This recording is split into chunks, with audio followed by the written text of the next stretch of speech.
Section 1. Season 1. The Darkness Hiding in the Very Beginning. 1989. 1999. There is something strange about falling asleep to The Simpsons. On the surface, it should not work at all. The show is loud, it is chaotic, Homer yells, Bart schemes, Lisa lectures from a place of unassailable moral certainty that the household around her has long since stopped engaging with. The music swells and cuts at unexpected moments. Someone gets hit by a car, or electrocuted, or launched through a wall, or falls into a gorge, which in Springfield is apparently just a geographical feature people drive past on the way to church. It is not, by any traditional measure, a relaxing piece of television. And yet millions of people have done exactly that for going on 4 decades. They put The Simpsons on at the end of a long day, arrange themselves on a couch that has seen better years, pull a blanket up, and let the voices carry them somewhere warm and familiar. Springfield becomes a kind of background hum, a world just detailed enough to feel real but just cartoonish enough to stay safely at a distance. The yellow faces blur into something gentle after a while. The jokes stop landing as jokes and start arriving as texture. The rhythms of the dialogue become as reliable and as soothing as rain against a window, not entirely predictable, but consistent enough that your nervous system relaxes into waiting for the next one.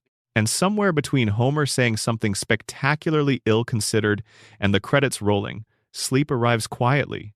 Without announcement, without the usual fight, the way it always does when you stop trying to summon it directly. But here is what those people are usually sleeping through without realizing it. The Simpsons, at its deepest level, is one of the darkest shows ever made for a mainstream audience. Not in the way a prestige drama is dark, not with blood or explicit violence or the kind of unambiguous suffering that announces itself so you know how to feel about it. The Simpsons is dark in something quieter and considerably more durable than any of those things. It is dark in the way real life is dark. The way a perfectly ordinary Tuesday can contain inside it some grief that never fully heals. The way you can laugh at a joke and feel, somewhere behind the laughter, a sudden hollow space that you did not expect and cannot immediately account for. The show has been doing this since the very first episode. Most people who discuss The Simpsons and darkness tend to jump immediately to the classic era, the golden window somewhere in seasons 3 through 8, when the writing was at its most precise and the emotional stakes were highest. Those seasons deserve everything said about them. But the darkness was present from the beginning, woven into the premise before the writers had fully decided what kind of show they were making, tucked into the pilot episode so casually that it almost reads like an accident from a distance. It was not an accident.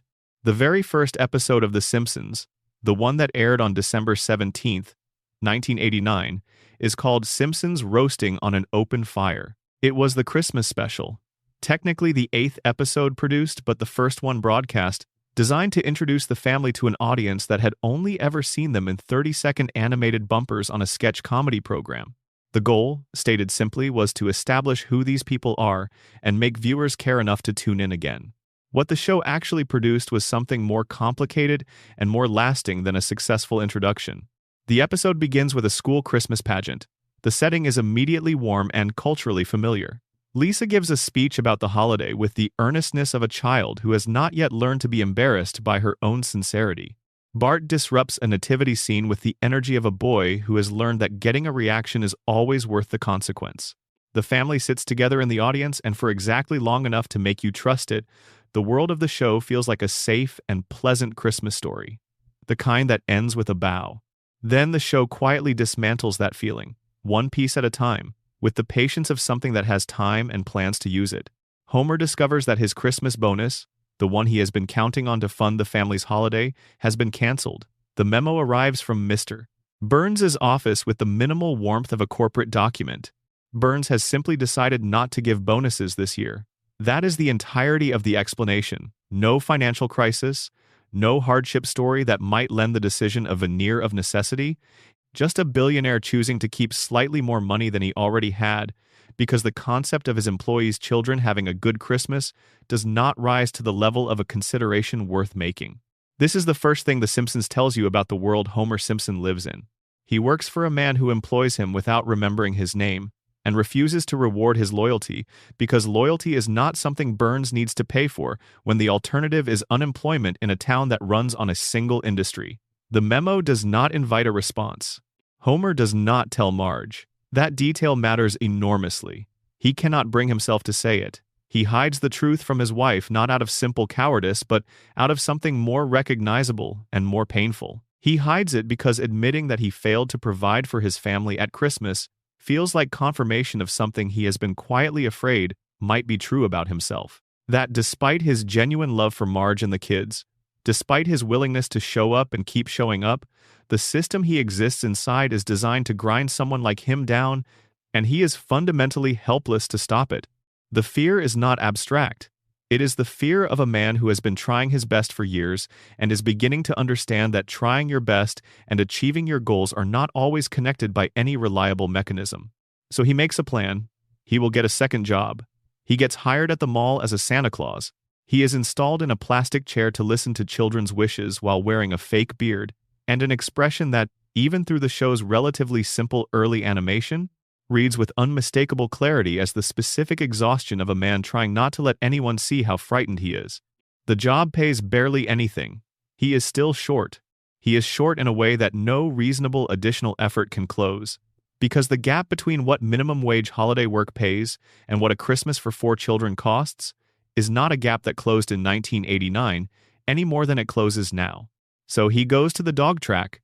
Homer Simpson's solution to financial desperation in the very first episode of The Simpsons is to gamble, to take the money he has earned and bet it on a greyhound race.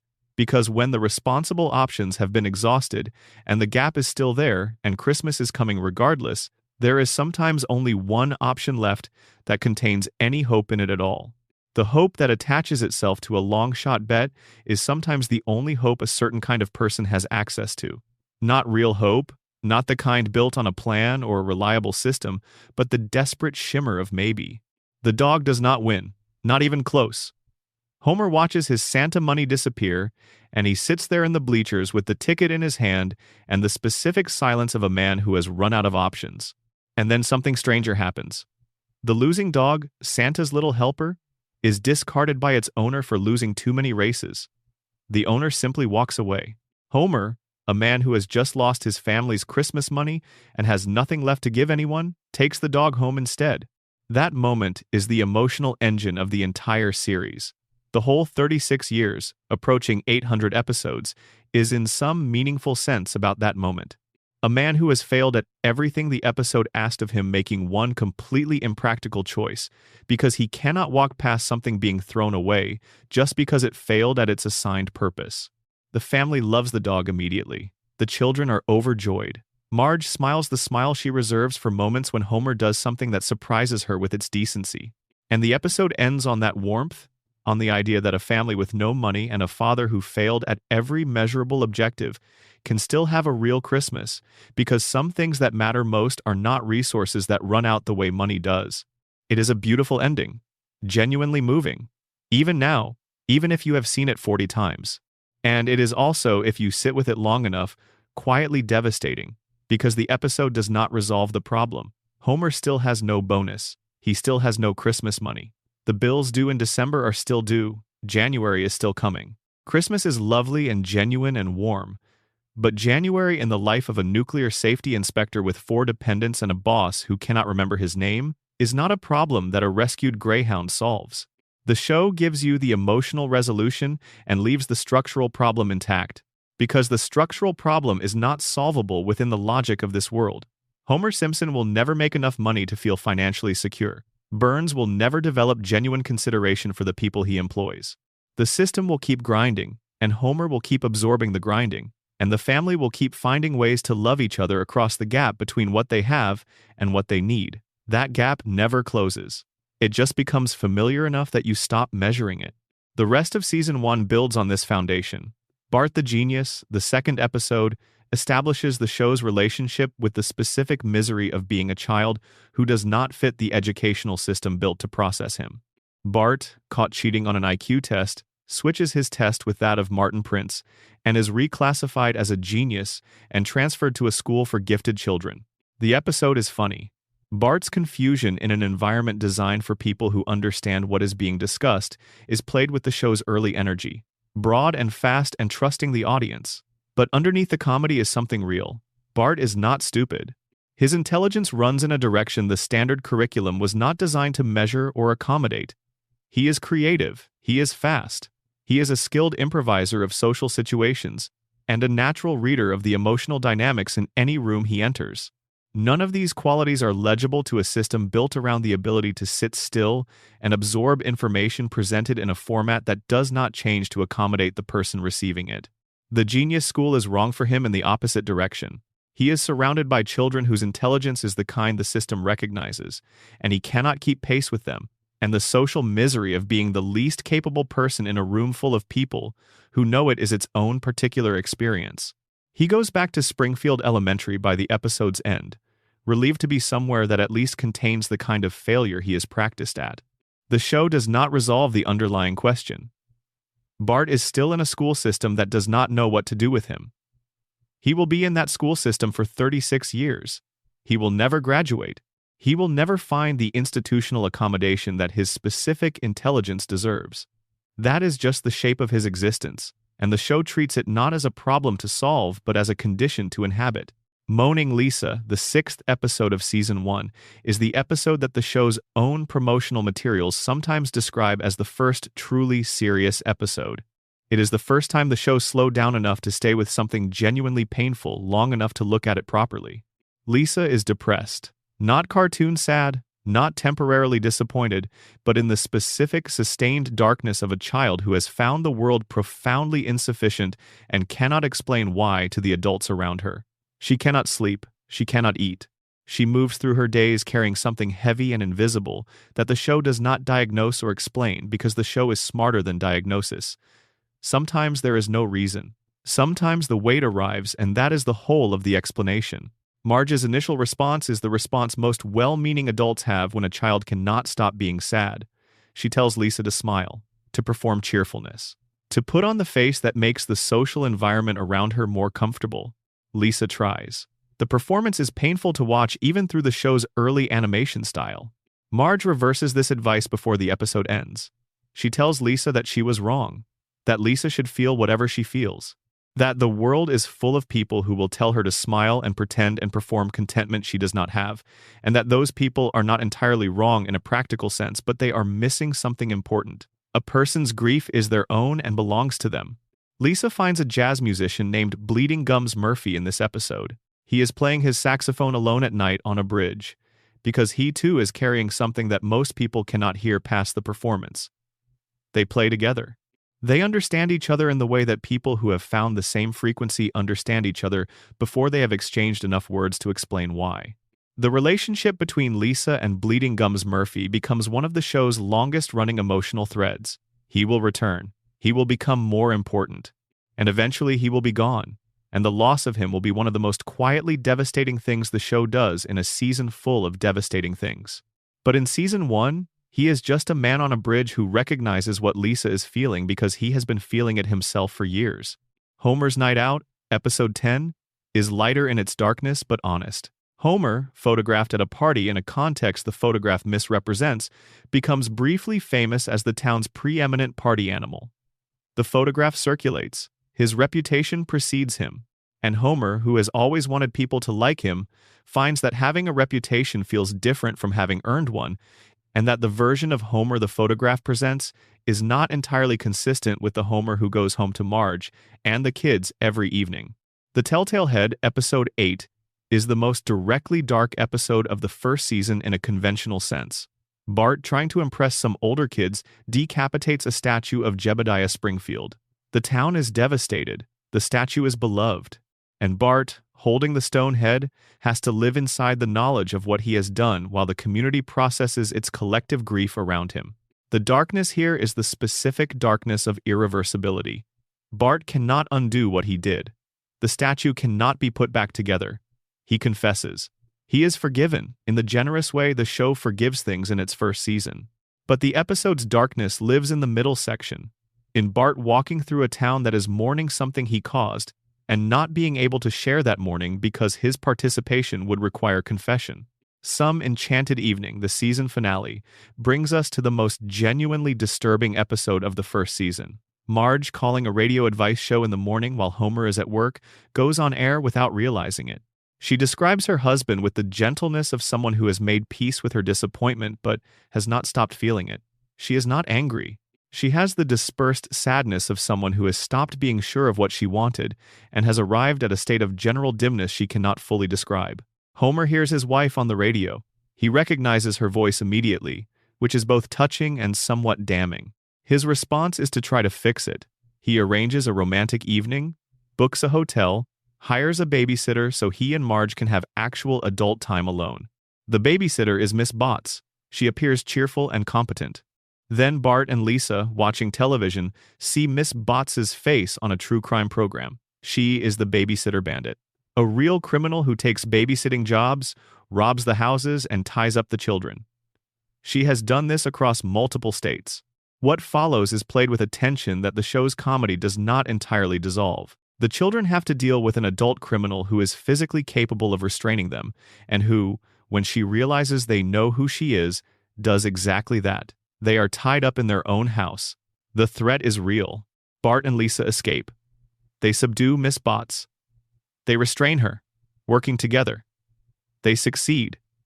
They are, briefly and genuinely, heroic. And then Homer arrives home, does not understand the situation, frees Miss Botts, and pays her extra for the inconvenience of his children's behavior. The criminal escapes because Homer acted on assumptions without understanding what he was looking at. He saw a tied-up woman and children who appeared to have caused the situation, and he applied the simplest available interpretation. The children who had just been genuinely brave were disbelieved and dismissed before they could explain themselves. The episode ends before anything is fully resolved. Miss Botts is not caught on screen. The children are not formally recognized for what they did. The whole thing just happened and is over. That is perhaps the darkest note the first season strikes. Not the threat itself, but the aftermath. The children were right. The adult was wrong. The world did not reorganize itself to acknowledge this in a way that felt satisfying or just. Season 1, taken whole, is shorter and less polished than what came after. But the foundations are all here. A father who works for a man who does not value him and cannot afford to quit. A mother quietly disappearing into a marriage not fully meeting her needs. Two children consistently more capable of handling difficult situations than the adults around them acknowledge. A baby who watches everything from behind a pacifier. These are the coordinates of the show. Everything that follows for 35 more seasons is an elaboration on what was present from the beginning. There is something worth returning to in these first episodes that the show's later complexity sometimes obscures: the specific quality of Springfield as a place in the earliest seasons. Before the town became a repository for every possible parody target, it was a place with a particular texture, working class, a little worn. The kind of town where people knew each other's business because they all shopped at the same store and drank at the same bar and sent their kids to the same school and worked at the same plant. Moe's Tavern in these early episodes is not simply a comedy set. It is a specific kind of social institution that was already disappearing from American life when the show premiered in 1989. The neighborhood bar where men who did not have adequate emotional vocabulary for what they were feeling could sit next to each other and feel it together in companionable silence, punctuated by complaints about sports. Homer goes to Moe's because Marge's house is not a place where he can be the version of himself that is confused and frightened and not sure what he is doing. Marge's house requires him to perform a kind of basic competence that is exhausting when he is already using all his resources just to get through the day. At Moe's, he can be confused and frightened in the company of other people who are also confused and frightened and who have also agreed, collectively, not to talk about it directly. The bar is a form of community that the show treats with genuine warmth, even while surrounding it with comedy about its limitations. These men are not friends in the way that the word friend is used in shows about people with richer emotional lives and better coping mechanisms. They are companions in the original sense. People who share bread, or in this case beer, in the same location, regularly, because the regular sharing of a location with other people is a form of connection that does not require you to be more than you are. Homer is loved at Moe's, in the specific way that regulars are loved by the institution they are regular at. It is not deep love. It is the love of familiarity, of being expected, of having your usual prepared before you ask for it. Homer needs this kind of love as much as he needs the larger kind, and the show knows this. The Crepes of Wrath, the 11th episode of the first season, sends Bart to France as an exchange student, where he is exploited by the farmers who host him and used essentially as free labor. The episode plays this as comedy with enough distance to make the comedy work. Bart is resourceful and survives and comes home having learned French, which the episode treats as an unexpected gift from a genuinely difficult experience. The adult reading of this episode is darker than the comedy frame allows you to fully acknowledge while you are watching it. A child was sent far from home to live with strangers who had no genuine interest in his welfare and who used his labor without compensation. The family did not know this was happening. The institutions that were supposed to ensure his safety failed. He was isolated in a foreign country without adequate support. He adapted. He survived. He brought something home from the experience that benefited him. These outcomes are all real and all count. But the situation that produced them was, for a child, genuinely difficult in ways that the comedy keeps at arm's length. Krusty gets busted. The 12th episode of the first season and the episode that introduces Sideshow Bob as a character is the show establishing something it would spend decades developing. The relationship between a child and an entertainer who is performing childhood rather than inhabiting it. Bart loves Krusty the Clown with the uncritical, total devotion that children bring to the performers who speak to them at their level. He does not see the alcoholism, or the gambling debts, or the cynicism about his own audience that the show will gradually reveal as the texture of Krusty's actual life. He sees the performance, which is calibrated to produce exactly the response Bart is having. When Krusty is accused of a crime Bart knows Krusty did not commit, Bart believes his own perception against the weight of the institutional conclusion. He does not accept the verdict. He does not defer to the adults who have determined what happened. He trusts what he saw over what he has been told, and he is right. This is the first episode in which Bart acts with genuine moral courage in the service of someone he loves. The courage is not displayed but exercised. He goes looking for the truth. He finds it. He restores Krusty's reputation. Krusty is grateful and promptly forgets about Bart in the way that famous adults forget about the children they have briefly been indebted to. The debt is discharged. The relationship returns to its ordinary configuration. Performer and audience member, with the gap between them maintained by the performer's need to keep that gap intact. Bart does not seem to mind. He got Krusty back. That was what he wanted. The rest is the ordinary texture of loving someone whose love for you is proportionately smaller than yours for them. There's No Disgrace Like Home, from Season 1, is the episode where Homer, embarrassed by his family's behavior at a Burns Company picnic, decides they need family therapy. The episode is mostly remembered for the running gag of the family electrocuting each other during a therapy session. But it contains something real in its opening movement. Homer watching other families at the picnic and experiencing the specific distress of believing everyone else's family is functioning better than his. The family he is watching has not had all its dysfunctions stripped away by the act of appearing at a company picnic. They are the same families they always are, with the same structural problems and the same daily tensions and the same imperfectly expressed needs. But Homer does not see this. He sees the surface of competence and composure and interprets it as evidence that he has failed to create the thing those other families have apparently achieved.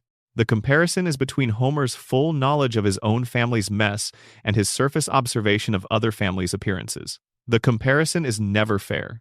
The comparison is never fair for anyone.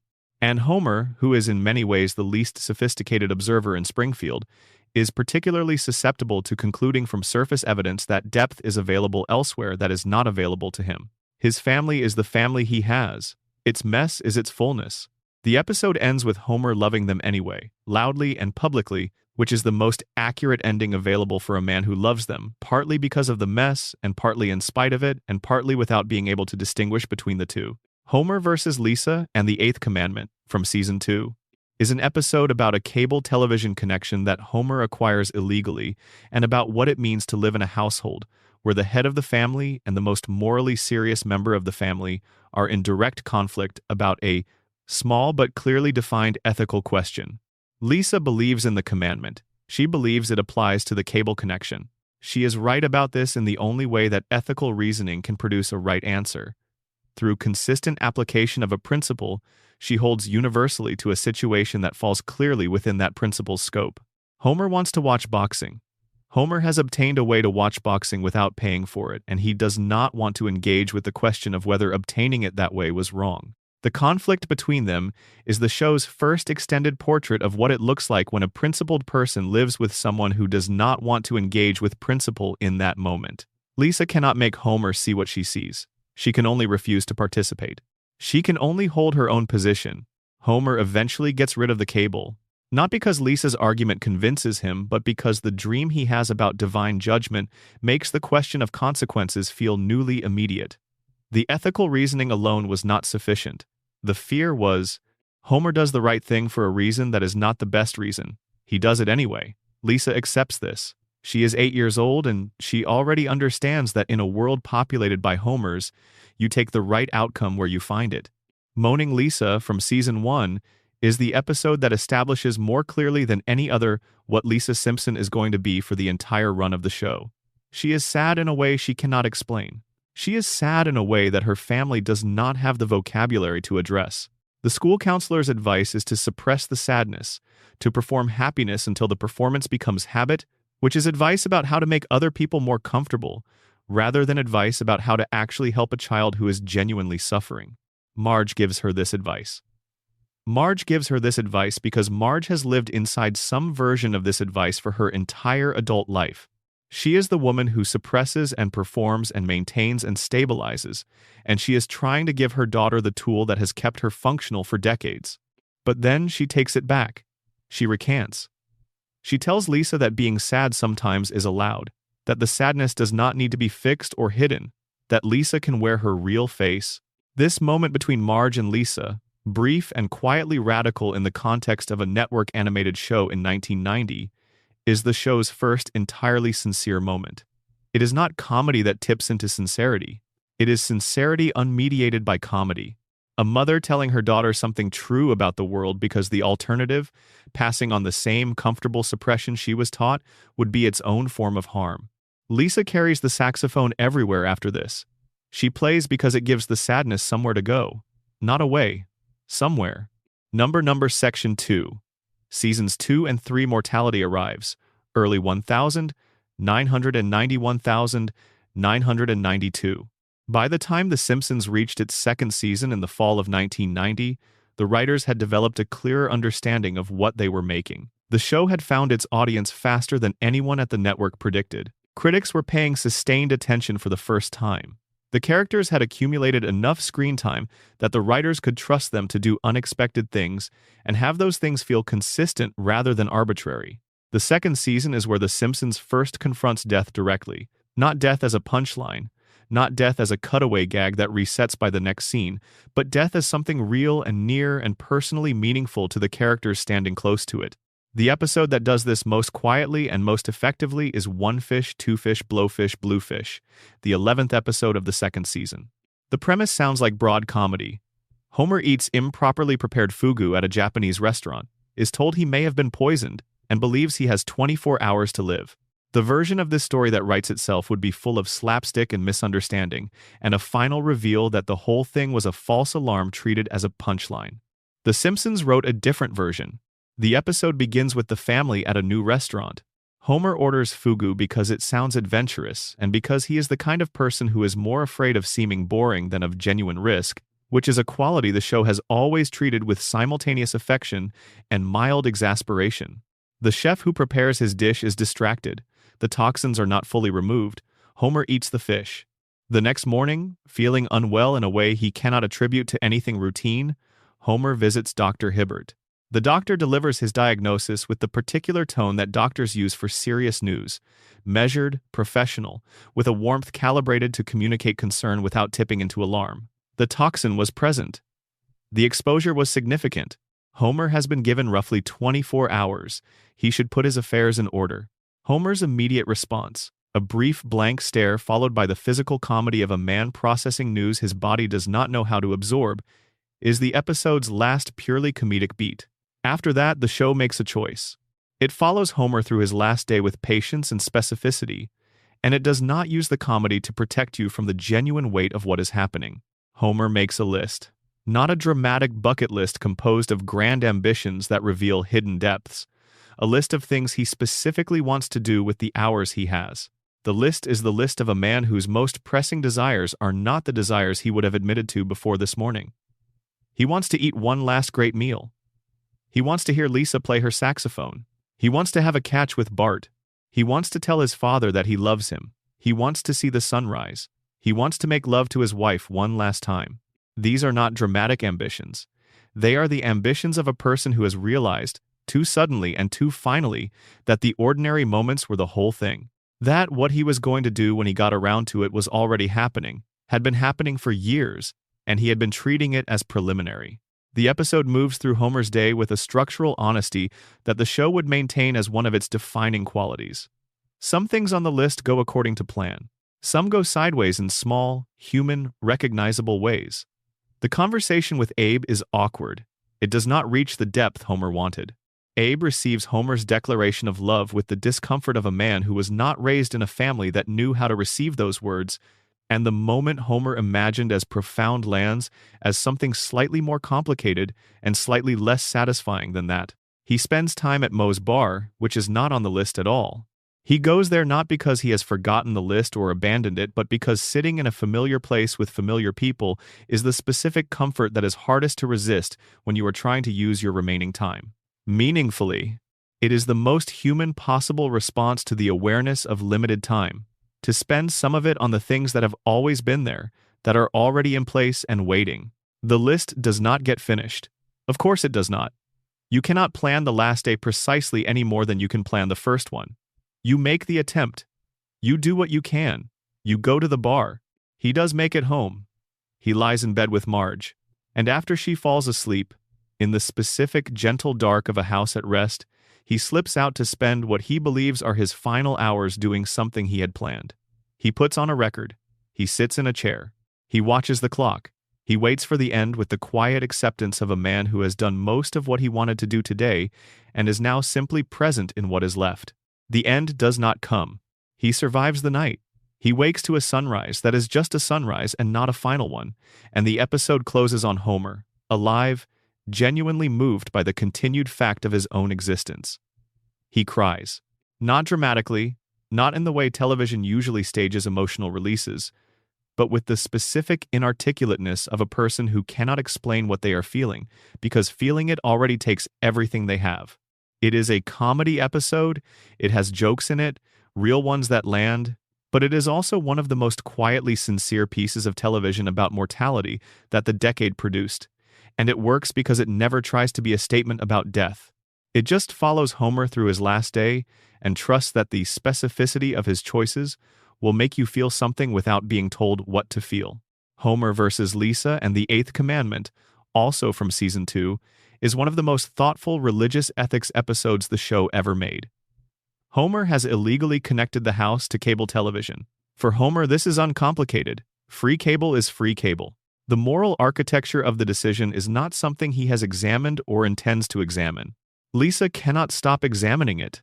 She is 8 years old and she is genuinely, stubbornly, uncomfortably wrestling with a moral question that most adults in Homer's position have resolved by pretending it is not a question. Stealing is wrong. The commandment says so. The commandment does not contain a clause for situations where what you steal is invisible and abundant, and the stealing does not make any specific person materially poorer in any way you can immediately trace. The logic of the exception, when Lisa applies pressure to it, does not hold. Every argument Homer makes for why this particular thing is different from stealing, Lisa follows to its conclusion and finds the conclusion unsatisfying. She stops watching cable. She cannot stop the household from watching it, but she withdraws from participation. She refuses the benefit of the stolen thing. She is not performing this refusal for anyone's approval. In fact, the family finds it slightly annoying, which is the show's honest representation of how moral consistency tends to be received in domestic settings. Homer gives up the cable, not because he has been convinced by the argument, not because he experiences a genuine moral conversion, but because Lisa's visible discomfort has become more uncomfortable for him than not having cable. He does the right thing for the slightly wrong reason, and the show does not pretend this is a perfect outcome. It is just the outcome that was available given the people involved. What is dark in the episode is not the theft or the resolution, but the pattern it illustrates. Lisa is going to spend her entire life in that household, in that town, surrounded by people whose relationship with ethical consistency is substantially less rigorous than hers. The cost of maintaining her standards in that environment is a sustained low-grade isolation. She cannot opt into the compromises that make everyone around her more comfortable. She just has to live alongside them, across 36 years of episodes, with a tenacity that is both her defining quality and her heaviest personal burden. Season 2 also produced Brush with Greatness, which is an episode primarily about Marge discovering her talent as a painter, but which contains something real about the specific experience of suppressed creative identity. Marge has a gift. She has always had a gift. The evidence was present in high school, in a portfolio of work that she put away when the relationship with Homer began, when other priorities arrived and rearranged themselves over the things she had previously wanted. She did not stop wanting it. She stopped letting herself want it, which is a different thing and a harder one, because the wanting that has been suppressed does not disappear. It waits. It turns up in unexpected places, in the careful attention she brings to tasks that do not require that attention, in the way she looks at things longer than necessary, in the specific sadness of someone who has learned to describe their ambitions in the past tense. Blood Feud, Season 2's final notable dark episode, is a comedy about gratitude and expectation that ends in a way the show rarely replicates, with an episode-long question simply left open. Homer donates blood to save Mr. Burns's life and is furious when Burns's thank you is inadequate. At the end, Homer asks what the moral of the story is. The family proposes different answers. None of them entirely satisfy. Homer declares that sometimes there is no moral, and the episode ends. This is not a satisfying conclusion in the conventional sense. It is an honest conclusion, which is a rarer thing. Season 3 consolidated everything the show had been building, and began to do it with a consistency that established the great run of episodes continuing through Season 8. The first genuinely great episode of the season, and the one most relevant here, is Like Father, Like Clown, the 6th episode. The episode is structured around a mystery. Krusty the Clown attends dinner at the Simpsons' house, and when his father comes up in conversation, he breaks down completely. The cheerful performer, the figure every Springfield child has grown up watching, is devastated by something in his past he cannot approach without grief. The tears are real, from a real place that the episode takes the time to establish as real. Bart and Lisa investigate. What they uncover is a story about Krusty's father, Rabbi Hyman Krustofsky, a man of absolute religious conviction who raised his son in a tradition he understood as sacred and not subject to negotiation. Krusty, whose real name is Herschel Krustofsky, wanted to be a performer. His father told him plainly, "If you choose comedy over faith, if you walk out of this life into that one, I will consider you dead. I will sit Shiva. I will mourn you as I would mourn a child who died. And I will not speak to you again." He kept that promise for decades. The episode does not make Rabbi Krustofsky a villain. He is not a cruel person. He is a man of absolute conviction who made an absolute choice based on that conviction, and who has spent the years since watching his son flourish in a world that his own values tell him is empty. There is no malice in him. There is only an immovable belief system and the particular loneliness of a person who defined love through duty and found that his definition required him to walk away from his child. Krusty, for his part, has built an entire life and an enormous career around the wound his father's rejection created. He performs for children because he is someone who was rejected by the person whose approval mattered most.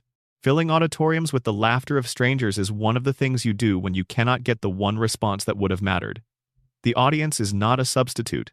It is a gesture in the direction of something that cannot be replaced. Bart, who has his own complicated relationship with parental approval, and the specific anxiety of not knowing whether you are loved by the person whose love defines you, takes on the project of reuniting them. He works through Jewish religious texts alongside Lisa, looking for something that might give Rabbi Krustofsky a reason to reconsider. They find it. They bring father and son together. The reconciliation happens on a street corner, briefly, with the specific imperfection of real reconciliations. There is not a moment where everything lost is recovered. There are two people, both older than they should have to be for this conversation, deciding that the time they have left together is worth more than the wound they have been maintaining. The dark truth of the episode is that a significant portion of Krusty's life was lost to this estrangement. Not lost in a dramatic, identifiable moment, but lost in the ordinary way that years disappear while you are waiting for something to change. He kept performing, he kept being crusty, and he did all of it while carrying a grief that was the original shape of his most fundamental relationship. Saturdays of Thunder, from Season 3, is about Homer realizing he does not know his son. A television program poses fatherhood questions. Homer cannot answer a single one. He cannot name Bart's best friend, his favorite teacher, his current interests, any of the specifics that would indicate sustained attention to the person his son is becoming. Homer has been present in the house for every year of Bart's life. He has been in the same rooms. He has watched the same television. And he does not know who is sitting next to him on the couch because being in proximity and paying attention are not the same thing, and Homer has consistently confused them. He makes the effort. He studies. He learns. The episode ends on the kind of warmth the show is good at producing, father and son connected by a shared project that brings them close enough to actually see each other. But the episode's darkness is in the question it takes seriously without quite asking directly, how many parents are in the same position as Homer at the beginning of this episode? How many people are sitting in the same room as their children every day, watching the same television, sharing the same meals, and not knowing who is sitting next to them? The proximity that feels like presence. The consistency that feels like connection. The assumption that being available is the same as being attentive.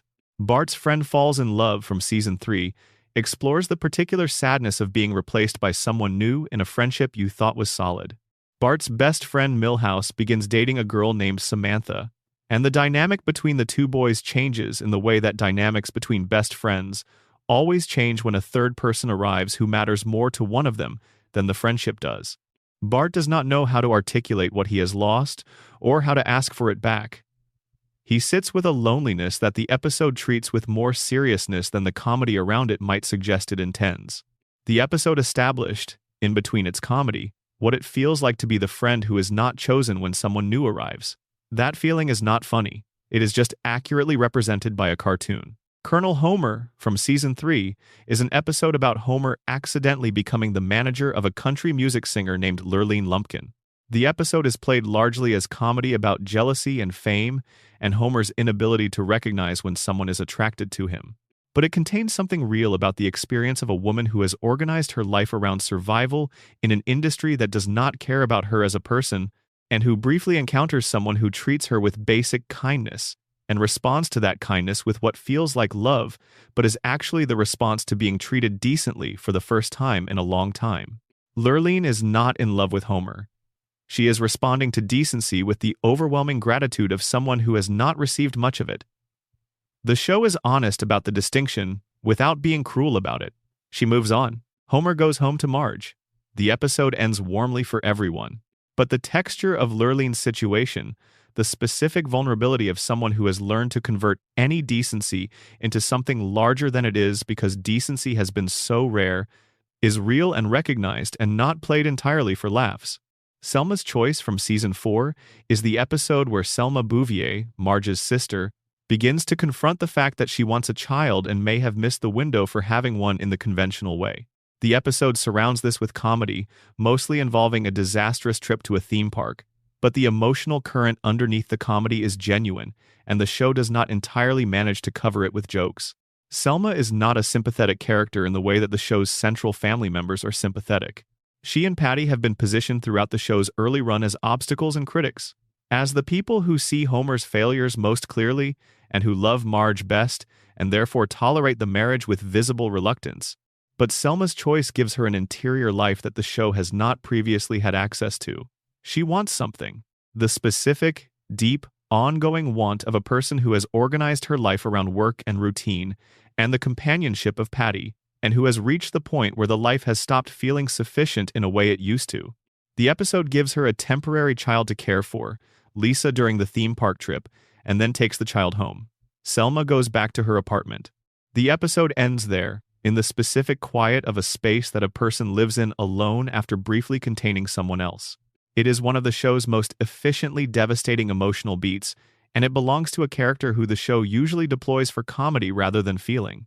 Lisa the Greek from Season 3 is an episode about Homer bonding with Lisa over football predictions, and about what happens to the bond when Lisa discovers that Homer was using her predictions for gambling purposes.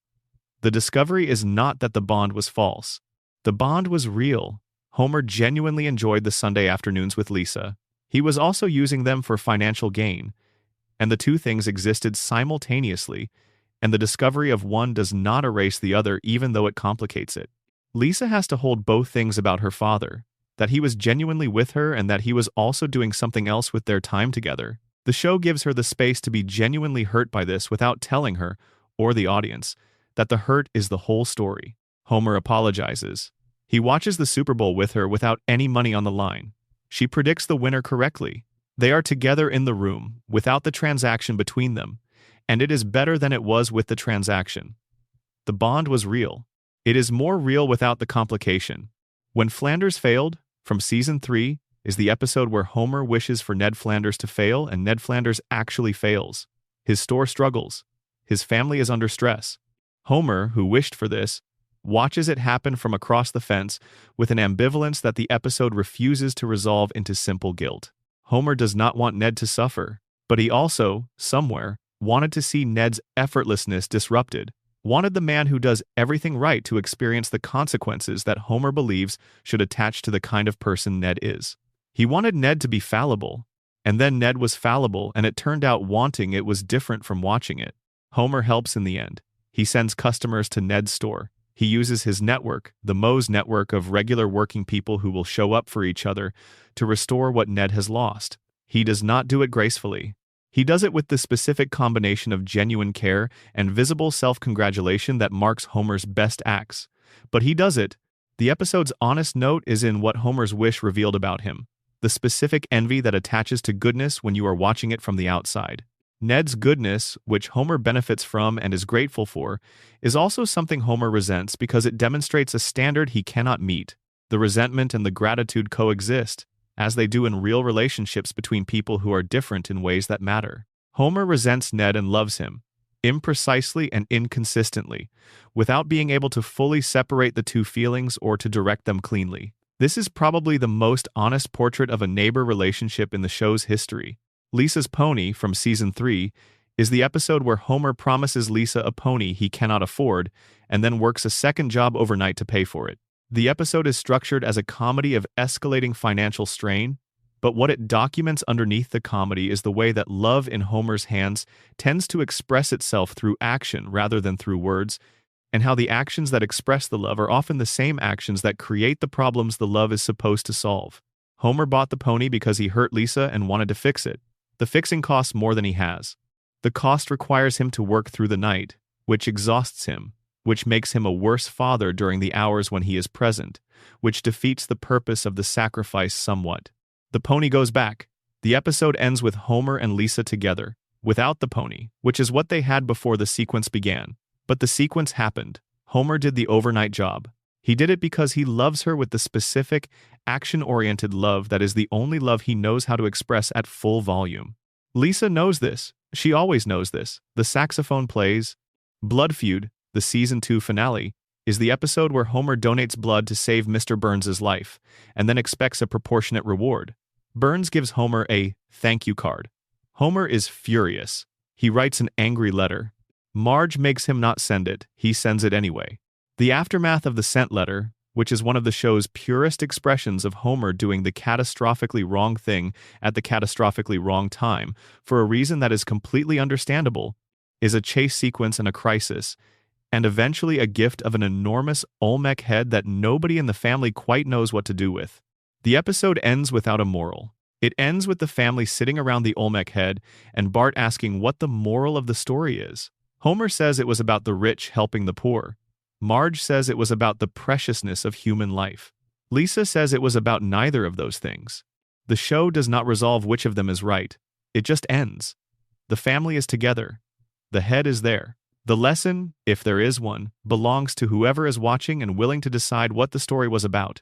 This is the show at its most honestly comedic, refusing to deliver the lesson, refusing to make the moral explicit, trusting its audience to sit with ambiguity in the way that real life requires you to sit with ambiguity, because real life does not provide the moral at the end of the episode. It just ends. There is a category of second season episodes that do something the first season occasionally reached for, but could not consistently sustain. They locate genuine beauty in Homer's limitations. Not beauty despite the limitations. Beauty in them? Principal Charming from Season 2 is about Homer being tasked with finding a romantic partner for Selma Bouvier and accidentally causing Skinner to fall for Patty instead. The episode is a romantic comedy of errors, and it generates real comedy from the mismatch between the romantic ambitions of its characters and the romantic outcomes they receive. But the episode also depicts Homer navigating a social situation that requires a kind of emotional intelligence he does not reliably possess, and doing it with something that functions as emotional intelligence even if it does not resemble emotional intelligence from the outside. He pays attention. He notices things. He misinterprets what he notices in ways that produce the wrong outcomes. But the paying of attention is real. Homer loves Marge. He has always loved Marge. The episode about finding someone for her sister is quietly, in its margins, an episode about what it looks like when someone who loves as completely as Homer loves tries to apply that love to someone else's situation. He cannot do it skillfully, but the trying comes from something genuine. Old Money from Season 2 is the episode where Abe Simpson falls in love with a woman named Bee, who dies before their relationship can fully develop. Abe inherits money from her and has to decide what to do with it. The episode is about grief and inheritance, and the specific question of what a person does with the resources left by someone they loved who is now gone.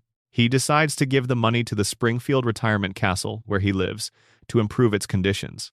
The decision is entirely in character for the Abe the show has established, a man who has not been given the opportunity to provide for the people around him the way a man of his generation understood providing as his purpose. The money gives him that opportunity.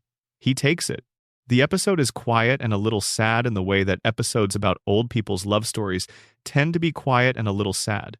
Bee existed briefly and then was gone.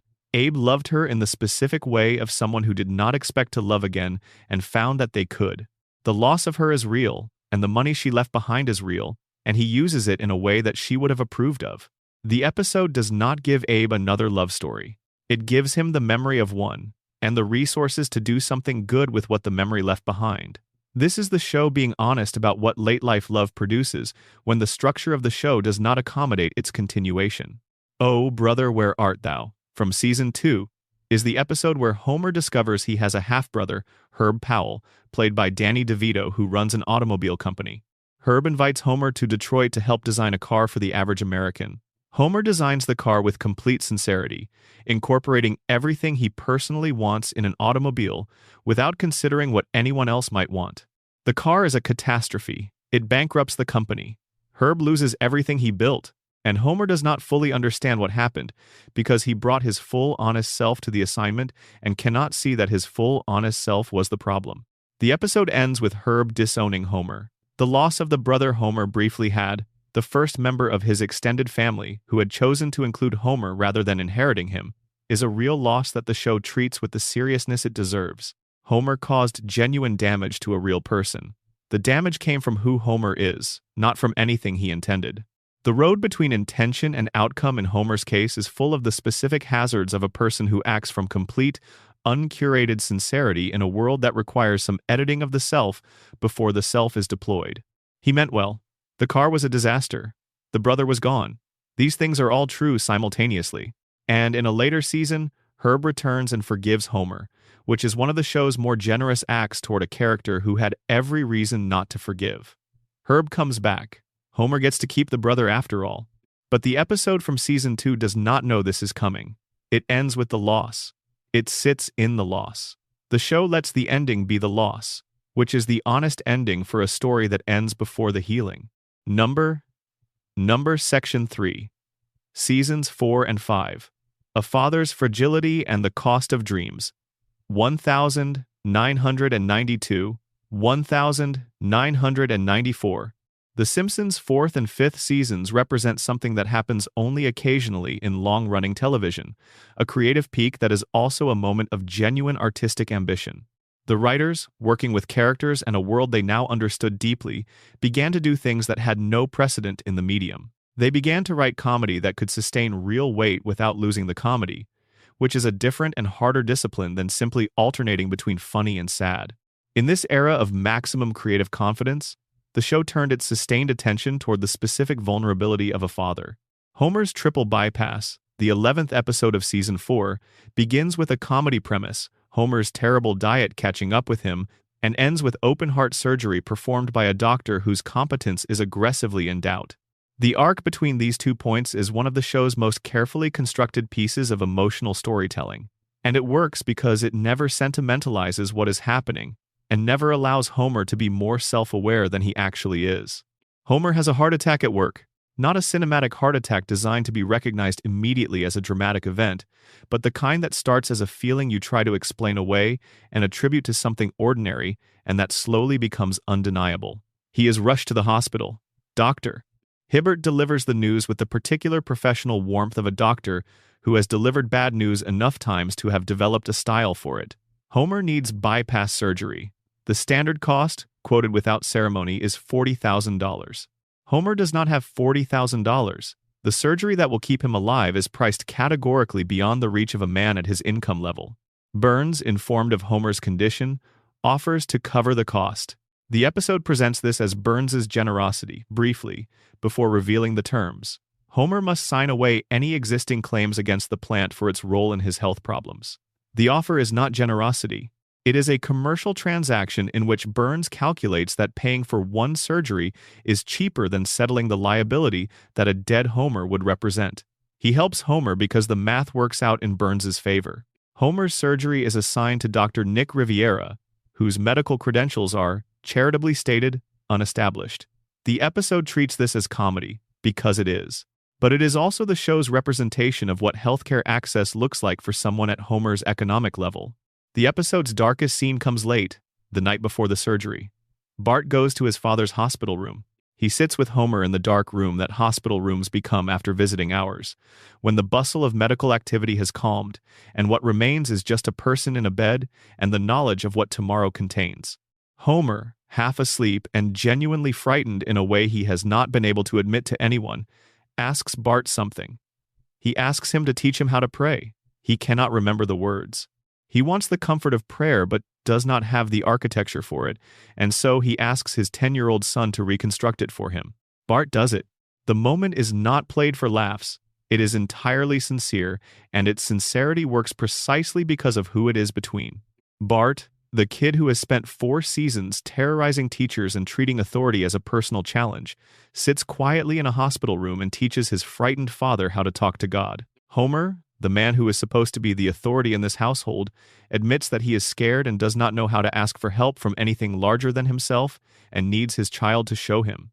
It is the most tender exchange in the first 4 seasons of the show, and it is tender specifically because of the reversal it contains, the child caring for the parent, the rule breaker holding the space for the rule maker to be human. The surgery succeeds.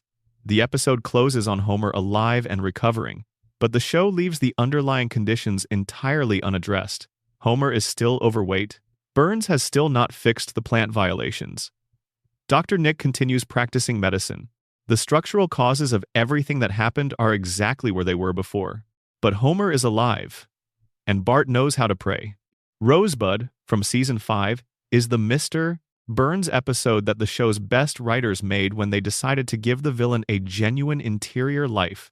The episode is borrowed from Citizen Kane in a way the show acknowledges directly and uses to deepen the story rather than replace it. Burns is old.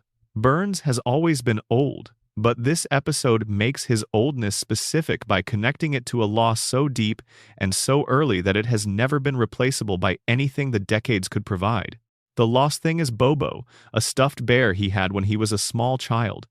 He surrendered it when he was taken by a fabulously wealthy man who offered to make him his heir on the condition that he leave his family. A small boy made a choice that was not truly a choice, and gained everything money could provide, and lost the one thing in his life that had been freely given rather than purchased. The bear went with the warmth. It went with the family. It went with the version of Charles Burns who had not yet become the person that Springfield knows. For a century he has been trying to get it back. The bear ends up with Maggie, who has adopted it as her own comfort object. Burns, who has the power to simply take the bear from an infant, and who demonstrates clearly that he is willing to use power ruthlessly to get it back, finds that he cannot bring himself to take something from a baby. He gives it up. He tells Smithers it does not matter. He goes home to his enormous house. The final image.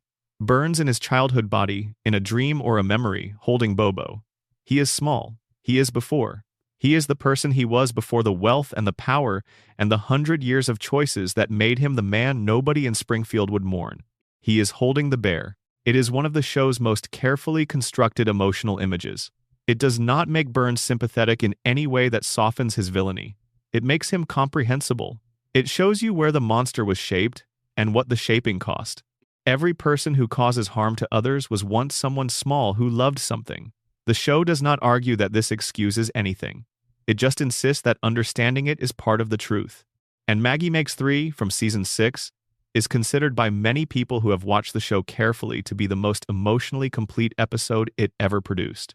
It aired on January 1st, 1995, which means the first Simpsons episode many people watched in a new year was a quiet examination of sacrifice and the particular love that exists on the other side of it. The framing device is simple. The family is looking through photo albums, and the children notice there are no photographs of Maggie in the house. Homer tells them the story. Before Maggie was born, Homer had a dream.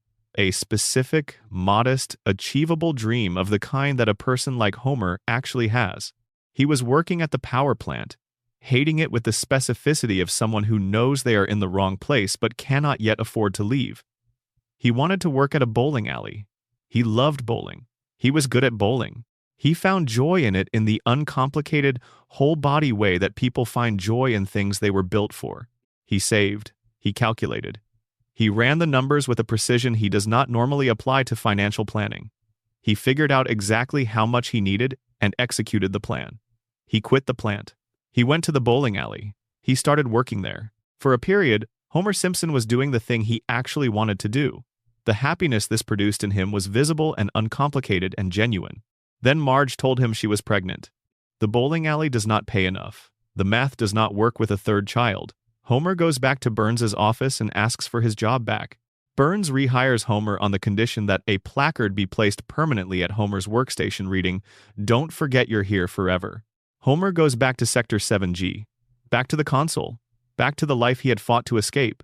But then he takes every photograph of Maggie that the family has accumulated. He puts them up around the workstation, around the placard, arranged carefully. The placard, surrounded by Maggie's face from every angle, now reads, "Do it for her." He looks at her face every day at the job he hated. He does the job he hated because of her face. The episode does not resolve this into a lesson or a moral. It does not ask whether the sacrifice was the right choice or the only choice. It holds both things simultaneously. The lost dream is real, and the love that replaced it is also real, and neither one cancels the other out. That is what makes the episode so enduring and so quietly devastating. It is honest about the nature of sacrifice in a way that most stories about sacrifice are not. Sacrifice is not a transaction that produces a clean emotional outcome. It is a permanent alteration of your life's shape, and what you gain by making it is not the absence of what you lost. The bowling alley is still gone. The dream is still gone. The placard still says what Burns wrote on it, and Homer still goes to work there every day, and still hates it, and still chooses it, because of her face. Burns' Heir, the season 5 finale, is the episode where Burns decides he needs someone to pass the empire to, and chooses Bart after seeing the boy's defiance during an unexpected visit to the mansion. What Burns sees in Bart is a reflection of something Burns once was. Unconstrained by the expectations of the people around him, capable of choosing ruthlessly in service of what he wants. Burns was once a child who made a choice that cost him everything soft and gentle and gave him enormous power instead. He sees in Bart someone who might make a similar choice. Burns uses his resources to keep Bart at the mansion. When Bart begins to miss his family, Burns uses actors to simulate Homer expressing indifference about Bart's absence. He uses technology to manufacture a reality where Bart's family does not want him back. He constructs a lie and presents it as truth and relies on the fact that Bart does not yet have enough experience with deception to recognize what a sufficiently funded, sufficiently motivated liar can build. Bart chooses his family anyway. He comes home. The episode ends on warmth. But the dark question lingers. If Burns had access to better actors, or a longer time frame, or if Bart had been a child with less secure attachment to his family, would the lie have held? At what point does a constructed version of reality become indistinguishable from reality for the person subjected to it? Burns came very close. He had the money and the technology and the understanding of psychology that a century of manipulating people provides. He almost made a child believe his family did not love him. He failed because of the specific quality of Homer and Marge's love for their children, which is not sophisticated or eloquent but is consistent in a way that cannot be entirely faked. Bart has never had to wonder, in his deepest self, whether his parents love him. He has had to deal with their limitations and their failures. But the love was never in question. Burns knew how to target love. He did not know how to target the absence of doubt, which is a different thing. And the thing that ultimately protected Bart, Homer the Great from Season 6, is an episode about belonging and the particular human desire to be inside the group rather than outside it. Homer joins a secret society called the Stonecutters and is revealed to be the society's prophesied leader. The comedy of the episode is in Homer becoming the most important person in the institution, and finding that importance is not the same as belonging. The belonging he wanted was the belonging of being among equals. Being elevated above them eliminates the thing he actually wanted. He ends up alone in the same way he was alone before, but now he has the additional loneliness of having briefly known what belonging felt like, and having had it taken away by the very thing that gave it to him. Bart Sells His Soul from Season 7 is the episode that asks one of the show's deepest theological questions. Does a soul exist? And if it does, what does losing it feel like? Bart, dismissing the concept of the soul as unscientific, sells his written soul to Milhouse for $5. He immediately begins experiencing something he cannot quite name. Doors seem heavier, animals do not respond to him normally. A feeling of absence, subtle and persistent, that he cannot locate or explain. He spends most of the episode trying to get the soul back, not because he has been convinced by any theological argument, but because the feeling of its absence is genuinely uncomfortable. The episode does not resolve the question of whether souls are real. It just follows Bart through the experience of believing, in his body, that he has lost something. He gets it back. Lisa has it. She kept it safe when she realized what he had done. The exchange between them when she returns it is one of the show's most quietly intimate moments. No jokes, no irony. Just a sister giving her brother back something she understood was important even when he did not.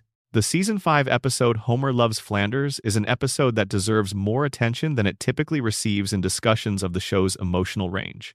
The premise is that Homer and Ned become friends, genuinely, after Ned takes Homer to a football game and treats him with a warmth and attention that Homer almost never receives from adults in his life who are not Marge.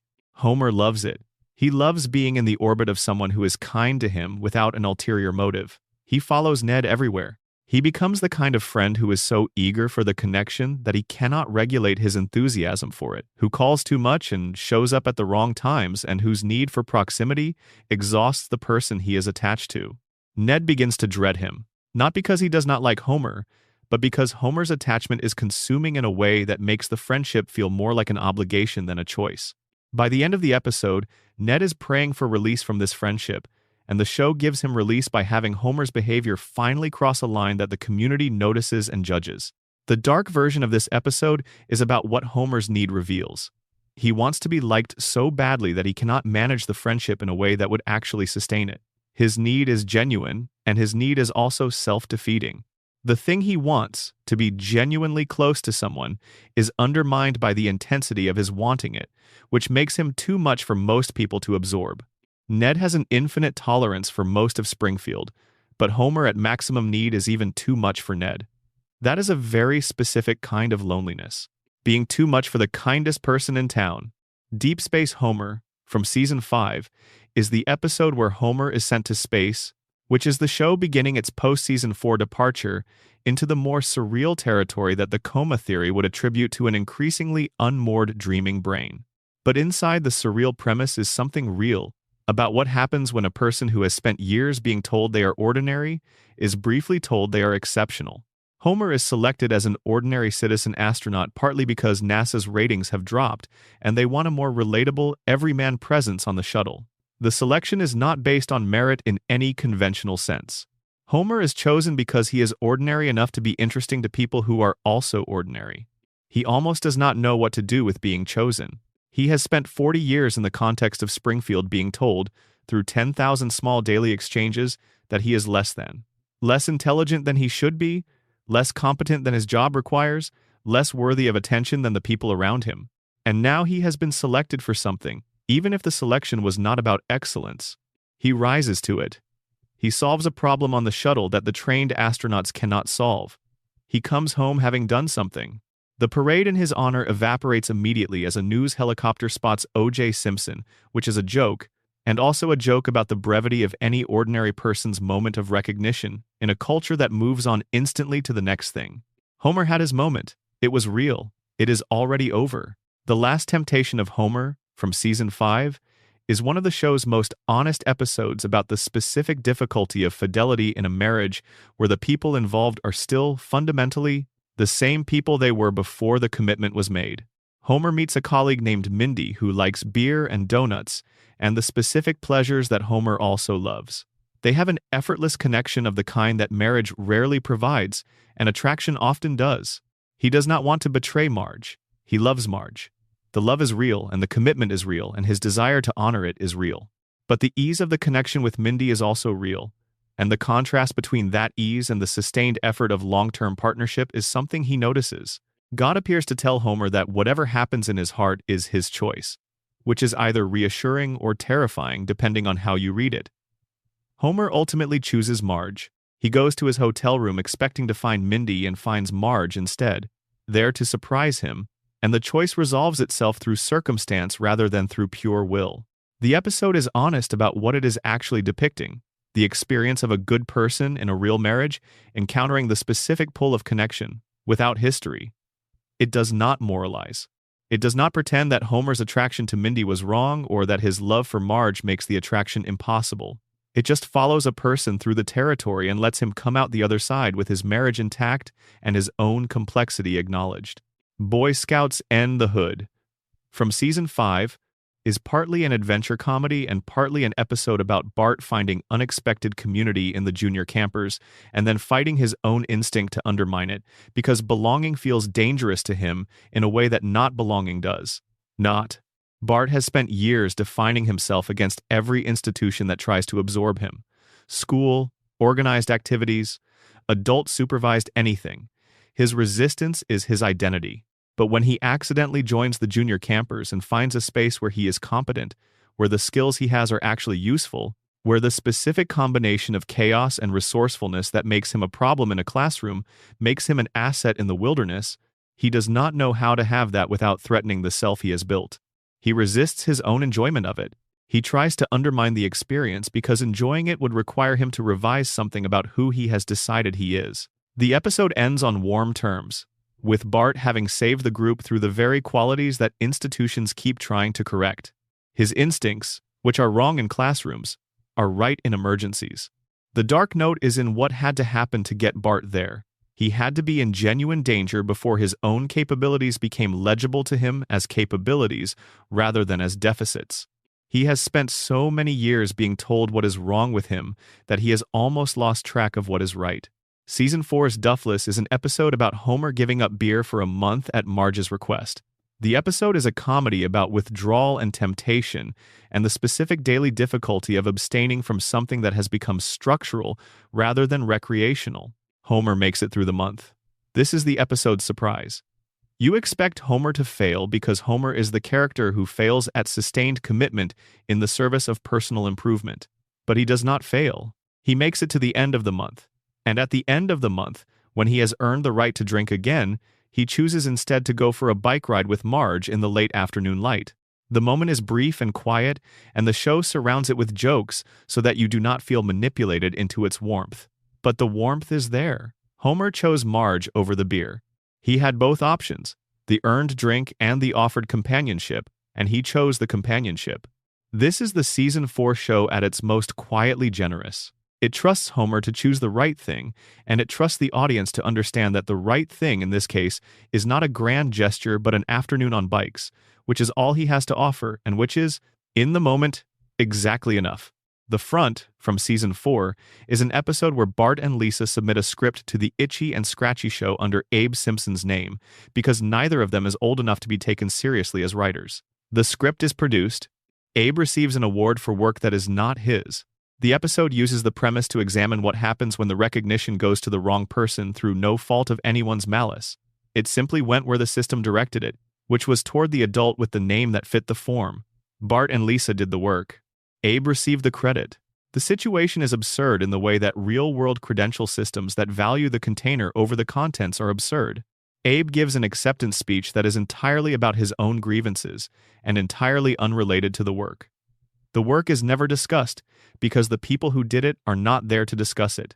The award ceremony is a room full of people recognizing the wrong person for the right work, which is not an uncommon situation in fields where the recognition infrastructure and the creative infrastructure operate on different logics. Marge Gets a Job, from Season 4, is the episode where Marge takes a job at the nuclear plant and Burns falls in love with her. The episode is a comedy of workplace romance, and of the specific absurdity of Burns's romantic feelings for anyone, given that Burns's emotional repertoire has been severely compromised by a century of prioritizing power over connection. But it also contains something real about what happens to Marge's sense of herself when she has professional responsibilities. She is competent in ways that the household does not require her to demonstrate, because the household has adapted around Homer's incompetencies to a point where Marge's actual capabilities are not regularly visible as capabilities. At the plant, where she is new and where her competence is not assumed, she can demonstrate it against a fresh backdrop. She is good at the job.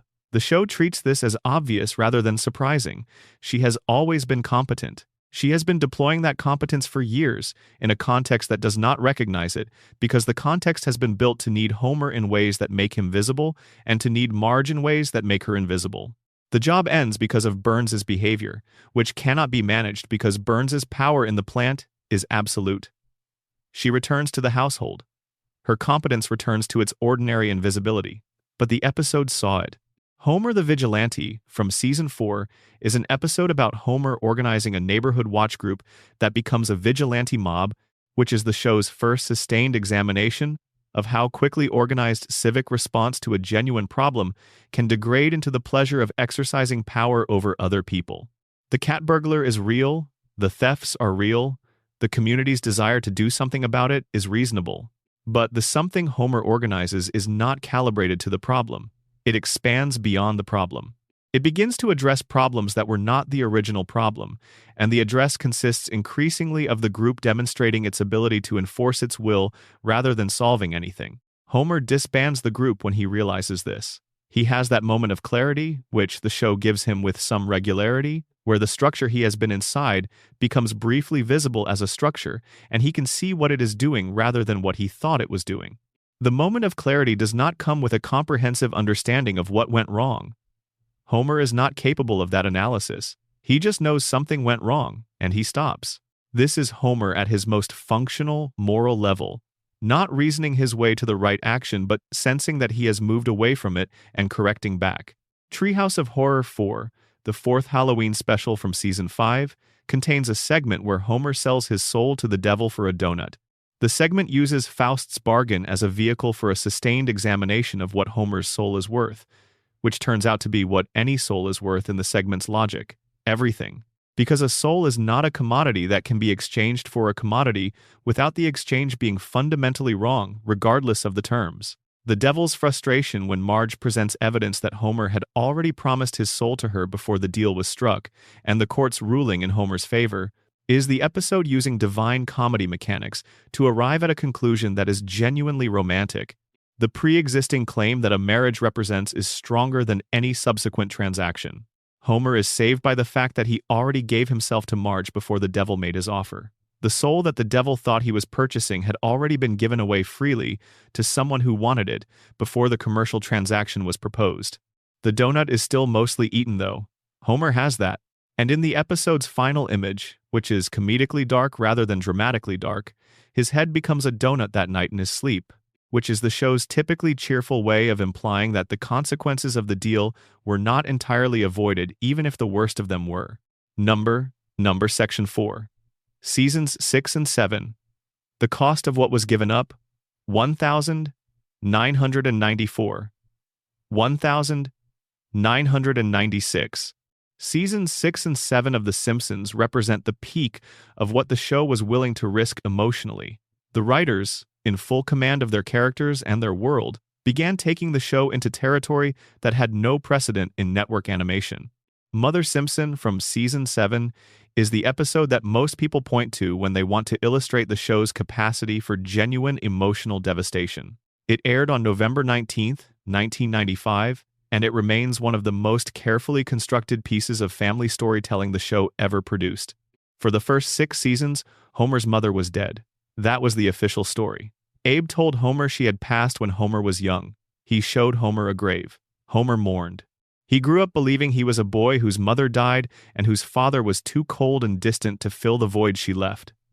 That belief shaped everything about Homer: his desperate need for love, his clinginess toward Marge, his terror of abandonment, his willingness to endure humiliation from his employer rather than risk losing the one stable thing in his life, his family. Homer Simpson's entire personality is a coping mechanism for maternal loss. And in Season 7, the show revealed that the loss was a lie. Here is what happens. Homer fakes his own death to get out of working on a Saturday. He pushes a dummy off a cliff near the power plant, and the town believes he's dead. When Marge insists he correct the official records, Homer discovers that according to municipal records, his mother is alive. She never died. The grave Abe showed him was not hers. Homer finds Mona at a cemetery visiting what she believes is her son's grave. She does not recognize him at first. He has changed. He has grown. He has become the person he became in her absence. But when Homer proves who he is, they have a reunion that is one of the most genuinely emotional scenes the show has ever produced. A grown man and his mother, separated for 27 years, finding each other beside a headstone that belongs to neither of them. Then Mona tells him the truth. She did not die. She did not leave because she stopped loving him. She left because she had to, because staying would have put Homer and Abe in danger, because the man who owned the power plant, the man Homer would grow up to work for without ever knowing the connection, had destroyed her life and forced her underground. The story goes back to 1969. Mona Simpson was a housewife, married to Abe, with a young son named Homer. The world outside was burning through the civil rights movement, the counterculture, the protests against Vietnam. And then something changed. She was radicalized. She joined a group of activists who targeted a biological weapons laboratory owned by Mr. Burns. Burns did not just own a nuclear power plant. He owned a germ warfare facility, a laboratory designed to produce biological weapons in Springfield, the same town where Homer was growing up, where children were playing, where families were living their lives without any idea that the richest man in town was cooking up diseases in a lab down the road. Mona and her group broke into the lab and destroyed the biological agent stored inside. During the raid, Mona made one mistake. She stopped to help someone who had been knocked down in the chaos. That someone was Mr. Burns. She stopped to help the man whose weapons she had just destroyed, and Burns saw her face. He identified her. He reported her to the FBI. From that moment forward, Mona Simpson was a fugitive. She couldn't go home. She couldn't contact her family. She couldn't hold her son or explain to him why she was leaving. She kissed Homer goodbye while he was sleeping and disappeared into the night. For 27 years, Homer woke up and his mother was gone. Abe told him she was dead, and Homer spent the next 3 decades of his life believing he was unloved, believing he was the kind of son a mother would rather die than raise, believing there was something fundamentally wrong with him that made people leave. Now here is where the conspiracy takes shape. Burns did not just identify Mona to the FBI. He pursued her actively for decades. He held a personal grudge against a woman who destroyed his weapons lab, and he used his resources, his connections, and his influence to ensure she could never return to her family. When Mona finally comes back to Springfield in this episode, Burns recognizes her almost immediately. He spots her through a cab window and calls the authorities. The FBI shows up at the Simpson house. Mona has to flee again. Homer has to say goodbye to his mother for the second time. And this time he knows why she left. He knows who forced her out. And he knows that the man responsible is his own employer. Homer works for Burns. Homer has worked for Burns his entire adult life. Homer earns his paycheck from the man who destroyed his family. And Homer does not connect the dots. He does not confront Burns. He does not quit. He does not even seem to fully process the connection between the billionaire who signs his checks and the billionaire who stole his mother.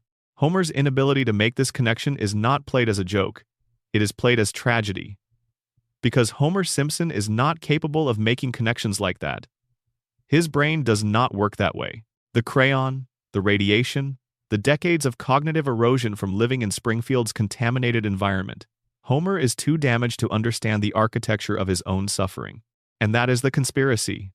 Burns did not just ruin Mona's life, he engineered Homer's. By driving Mona away when Homer was a child, Burns ensured that Homer would grow up emotionally damaged, desperate for approval, incapable of challenging authority, terrified of abandonment. The perfect employee, a man who would work at a dangerous facility for decades without complaint because the alternative, being alone, being unloved, being abandoned again, was worse than any job. Homer does not work at the power plant because he is too stupid to find better employment. Homer works at the power plant because Burns broke him as a child. The show confirms this connection in a later season when it is revealed that Burns and Grandpa Simpson struck a deal. Burns had committed a crime and Grandpa discovered it. In exchange for Grandpa's silence, Burns guaranteed that Homer would have a job at the plant no matter what. No matter how many mistakes he made, no matter how incompetent he was, no matter how many times he should have been fired, Homer would never be permanently let go. Because the deal protected him. Homer's job security was not a cartoon convenience. It was a contractual obligation between his father and his mother's persecutor, brokered in silence, maintained in secret. The episode's final image is Homer sitting on the hood of his car in a parking lot, looking up at the stars, alone with whatever he is feeling. The shot holds. The music swells very quietly. And then it ends. There are no jokes in that final scene. There is just a man sitting with something heavy. A man who found his mother after 27 years and had to watch her leave again for the same reason she left the first time. A man who has spent his entire adult life working for the person who stole his childhood without knowing it. A man who is sitting in a parking lot under the stars because that is the only place that seems large enough for what he is carrying. And it is enough. It is more than enough. Homer's enemy, from Season 8, is worth examining closely here because it represents the show's most unflinching statement about who the Springfield system benefits and who it destroys. Frank Grimes is a real person in the way that most Springfield residents are not. He was built by sustained effort and genuine struggle into someone capable of genuine competence, and he arrives at the power plant expecting that capability will be recognized. It is not recognized. It is not even visible to the system that employs Homer, because the system that employs Homer was not built to see capability. It was built to sustain a particular arrangement in which certain people occupy certain positions regardless of whether they deserve them, and capability that does not fit the arrangement is not an asset to that system, but a disruption. Frank Grimes is a disruption. His presence reveals, without him intending to reveal it, that Homer Simpson should not have what Homer Simpson has. He makes the arrangement's logic visible by being someone it cannot accommodate, and the arrangement's response is to eliminate the person revealing the logic rather than to adjust the logic. Grimes has his breakdown in the break room because he has run out of other options. He cannot make the environment acknowledge itself. He cannot make Homer understand the injustice of his own good fortune. He cannot make the system see what he sees. So he imitates it, performs it to its logical conclusion, touches live electrical wires to complete the demonstration, and the demonstration kills him. At the funeral, Homer falls asleep and starts murmuring something about a donut. The church laughs. The laughter is genuine and immediate, belonging to people who knew Frank Grimes personally, who watched him suffer, who heard his arguments about what was fair, and who are now laughing at the man whose eulogy they are nominally attending. It is the darkest single beat in the show's entire run. Not the most elaborately staged, but the most honestly bleak. The man who was right was destroyed by being right. The response of his community to his destruction is amusement. The show does not comment on this. It does not editorialize. It just shows you the church laughing and cuts to credits. Summer of 4 Feet. 2. The Season 7 finale is Lisa's episode rather than Homer's. Lisa, visiting a beach town for the summer, tries an experiment. She will not be Lisa. She will not announce her intelligence. She will not correct people. She will try to be the kind of person the social world around her seems to reward. The experiment works, initially. She makes friends. She has a social summer, she is included. She experiences what it feels like to be inside the group rather than outside it, pressing her face against the glass of social belonging and watching other people be comfortable with each other. Bart, jealous of her success or simply operating on his default setting of disruption, shows her new friends a yearbook that documents who Lisa actually is: the nerd, the overachiever, the girl who wins every academic award and has no friends at the ceremony. Her new friend's response is the episode's most important moment. They do not care. They already know who she is. They liked her before they knew. The person they befriended was the person she always was. Lisa receives this with a complexity the show earns. Relief, yes, and genuine warmth. But also the specific sadness of realizing that the performance she has been living inside for years was a performance she could have adjusted. That the person underneath the performance was likable. That the isolation was not as inevitable as it felt. She goes home. She goes back to Springfield. She goes back to being Lisa in all the ways that being Lisa requires in a town that responds to her the way Springfield does. The summer is over. The beach town friends remain behind. The summer friendship is what it was. Summer, seasonal, belonging to a place and a time that cannot be permanently accessed. Season 6 and 7 represent the era when the show most deliberately examined what it means to love people who are not easy to love. Not the grand romantic gesture or the dramatic declaration, but the daily work of staying in relation to someone who costs you something. Mother Simpson, which we discussed as the show's central revelation about Homer's origin, is also an episode about Abe Simpson. We tend to focus on what Mona's disappearance did to Homer, and correctly so, because Homer is the character the show has built its emotional architecture around. But what it did to Abe is there in the episode for those who look for it. Abe had to lie to his son for decades, not the pleasant social lies that smooth over life's rough patches, but a sustained, daily, structurally necessary deception that required him to maintain a false account of his son's most fundamental loss. He could not explain why. He could not give Homer the truth. He could only keep the lie going and watch Homer grow up inside it, shaped by the absence of his mother in ways that Abe could see clearly because Abe was the one who had created the context for the absence. When Homer and Mona find each other, Abe is there. He stands at a distance. The episode gives him a moment with Mona, brief, that you have to look for. The marriage that the FBI broke up, the family that burns and the government scattered was Abe's marriage too. His family too. His loss, sustained and daily and never expressible, for 27 years. The episode does not linger on Abe's grief. It can't, because it has Homer's grief to carry, which is larger and more central. But it acknowledges Abe's grief in passing, which is sometimes all the acknowledgement grief gets. Homer's Enemy from Season 8 is the most debated episode in the show's history in terms of what it is doing and whether it succeeds at what it is doing. The episode introduces Frank Grimes, a man who grew up without any advantages, who worked extremely hard for every small achievement of his life, who built a real competence and a real professionalism through sustained effort against real obstacles. He comes to the plant as a new hire and encounters Homer Simpson. He encounters a man who has none of the qualities Grimes worked his whole life to cultivate and who is surrounded by the rewards of a life well lived. A house, a family, a dog, a boat, a son who once briefly owned a factory. Homer achieved all of this through no discernible effort, through the specific combination of good luck and the goodwill of people around him who choose to love him despite his consistent failure to merit reward by any measure. Frank Grimes understands. Frank Grimes goes insane and dies. This is the episode's plot. The darkness of it is in the question the episode raises and does not answer. Is Frank Grimes right? Is Homer's life an injustice?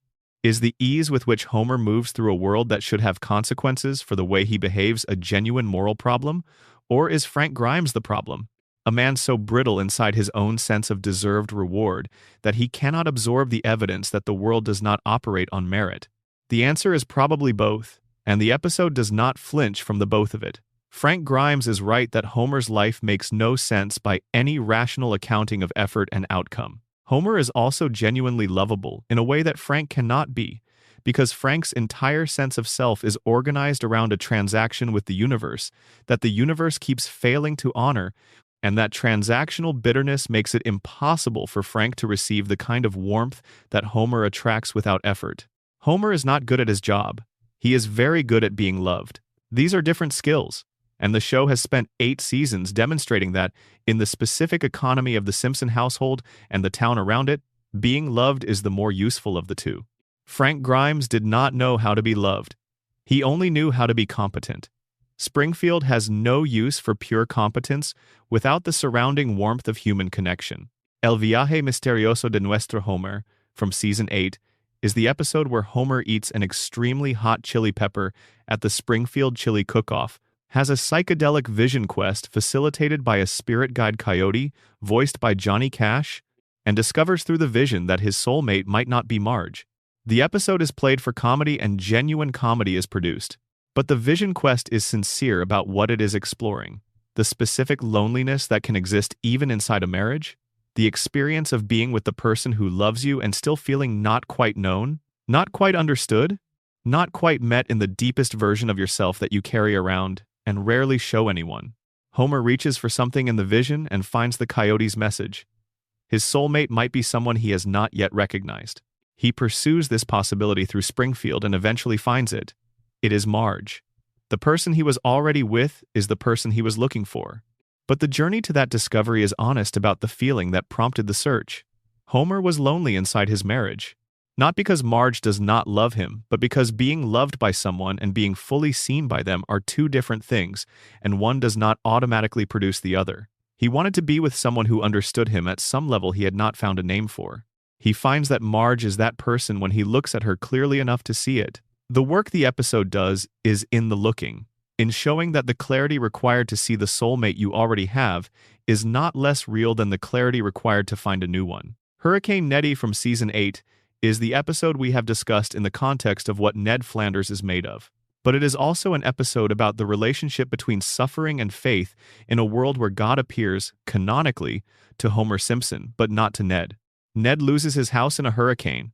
Homer, to make amends, organizes the community to rebuild it. The community builds it incorrectly.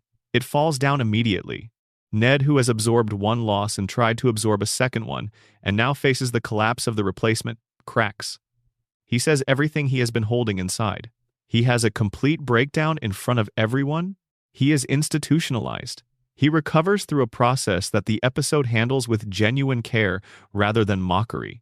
And he comes out the other side with the conditioning repaired, the lid back on the container, his faith restored, and his patience replenished. But the faith exists in a universe where God talks to Homer, where God has given Homer signs, spoken to Homer directly, engaged with Homer as a participant in the spiritual conversation. Ned has been faithful every day of his adult life, and has received from the divine silence. The show never addresses this directly. It does not need to. It has shown you both things. Ned's unbroken faith, and God's unbroken preference for speaking to Homer. You can draw your own conclusions about what kind of universe this is. The show is not going to draw them for you. The Secret War of Lisa Simpson, from Season 8, is the episode where Lisa enrolls in military school and faces the specific resistance that institutions offer to anyone who does not fit the profile the institution was built around. The school was built for boys. Not in a legal sense that would allow the resistance to Lisa's presence to be articulated directly, but in the accumulated culture of an institution whose standards and rituals and hazing structures were developed by and for a particular kind of person. Lisa is not that kind of person. The school does not know what to do with her. She is subject to a particular kind of isolation that is not quite bullying, because it is never direct enough to be actionable. Being talked around, having the default assumption of inclusion not extended to her, finding that the camaraderie the school prides itself on does not expand naturally to include her without sustained individual effort that she must do herself, because no one else is going to do it. She does the work. She completes the hardest physical challenge in the curriculum. She earns the respect that the episode's plot structure requires her to earn, but the earning is exhausting in a way that the episode represents honestly. The boys who fail the same challenge are not required to earn anything other than passing it. Lisa is required to earn her right to be there, and to earn it against a resistance that is never named but is always present. Bart is the only person who cheers for her. From the shadows, quietly so no one in his social world can see him doing it, he cheers for his sister. It is one of the most private acts of love in the show's history, and it belongs to two characters who almost never express love for each other directly. Behind the scenes of the Sideshow Bob storyline, running through these middle seasons, is a longer portrait of what happens to intelligence when it is paired with grievance and given unlimited time to develop the pairing. Bob's Return from Season 7 is the episode where Bob is released from prison, violates his parole immediately, and ends up working as a television personality in Springfield despite his known criminal history. The comedy is in the absurdity of his employment, but what the episode shows you is Bob attempting, genuinely, to build a different life. He tries. The attempt is undermined partly by his own inability to leave the grievance behind, and partly by Bart, whose existence in Springfield is itself a provocation to Bob, regardless of Bart's intentions. Bob cannot see Bart without the grievance activating. He is aware of this. He tries to manage it. He fails. The failure is not entirely his fault and is not entirely Bart's fault. It is the consequence of a situation that was set up to produce failure. A man trying to live a normal life in a town where the child he blames for his downfall attends the same school, shops at the same stores, and appears in his peripheral vision at regular intervals. Bart did not choose to be there. Bob cannot be somewhere else without rebuilding his life entirely from nothing, which is an option the show acknowledges but does not make easy. They are stuck in proximity. The proximity keeps the grievance alive. The grievance keeps Bob from the different life he occasionally, genuinely wants. The episode does not offer a way out of this that would be fair to both of them. The way out for Bob is the same way out that every former prisoner faces: the extraordinary sustained effort of rebuilding a life in a world that keeps presenting you with the conditions that took the previous one apart. Bart on the Road, from Season 7, is one of those lighter-in-tone episodes that contains a genuine portrait of adolescent independence and its costs. Bart acquires a driver's license through fraud, rents a car with friends, and takes a road trip across America that goes catastrophically sideways. The episode is a comedy of escalating bad decisions made by children who do not know what they do not know. Every choice they make is reasonable given the information they have, and disastrous given the information they do not have. They are 12 years old navigating adult systems that were designed assuming the user has adult experience and adult judgment. What the episode captures that is real and less funny: the specific loneliness of being far from home in a situation that has gone wrong, in a way that cannot be easily fixed, with no adults nearby who are obligated to help you. Bart calls home. He calls Lisa. He does not call Homer or Marge, because calling them would require admitting the degree of the problem, and the degree of the problem would require a kind of help that involves consequences Bart is not ready to face. Lisa helps him. She brings Homer in without telling Bart she has done so, and Homer helps without appearing to, from a distance. The family operates at a distance to rescue Bart without humiliating him, which is a form of care more sophisticated than Homer usually manages. Homer knew what was happening and chose to fix it invisibly. He gave Bart the exit without making Bart pay the full cost of having needed it. This is one of the show's quieter portraits of Homer as a father who, in specific moments, knows exactly what to do and does it without credit. 22 short films about Springfield, from Season 7, is the episode that is technically more formal experiment than narrative, presenting multiple intersecting vignettes about different Springfield residents on the same day. Its significance for our purposes is what it demonstrates about the show's investment in its secondary characters. Each vignette takes someone who exists at the margins of the Simpson family story and reveals that the margin is where these people live their full lives. Professor Frink, Dr. Nick, Nelson, Snake, Reverend Lovejoy, Superintendent Chalmers, Principal Skinner. Each of them has an entire daily existence that the show does not usually follow, because the show follows The Simpsons. But on this day, the camera turns to them, and they are living with the same fullness and the same small daily crises and the same imperfect management of their circumstances that the Simpsons are living with. Springfield is not a backdrop. It is a population. Every character who has ever appeared in the background of a Simpsons episode has, somewhere in the logic of the show, an interior life as full as Homer's. The episode makes this explicit. The darkest vignette is Nelson's. Nelson goes home. We see his home. The home is what you would expect from the show's comedy about Nelson's circumstances, but it is the reality of a child living inside those circumstances rather than a gag about them, and the difference between the comedy and the reality is exactly the difference that makes the episode's Nelson sequence the one that stays with you longest. He is a child. He lives in that house. He goes to school and comes home to that house every day.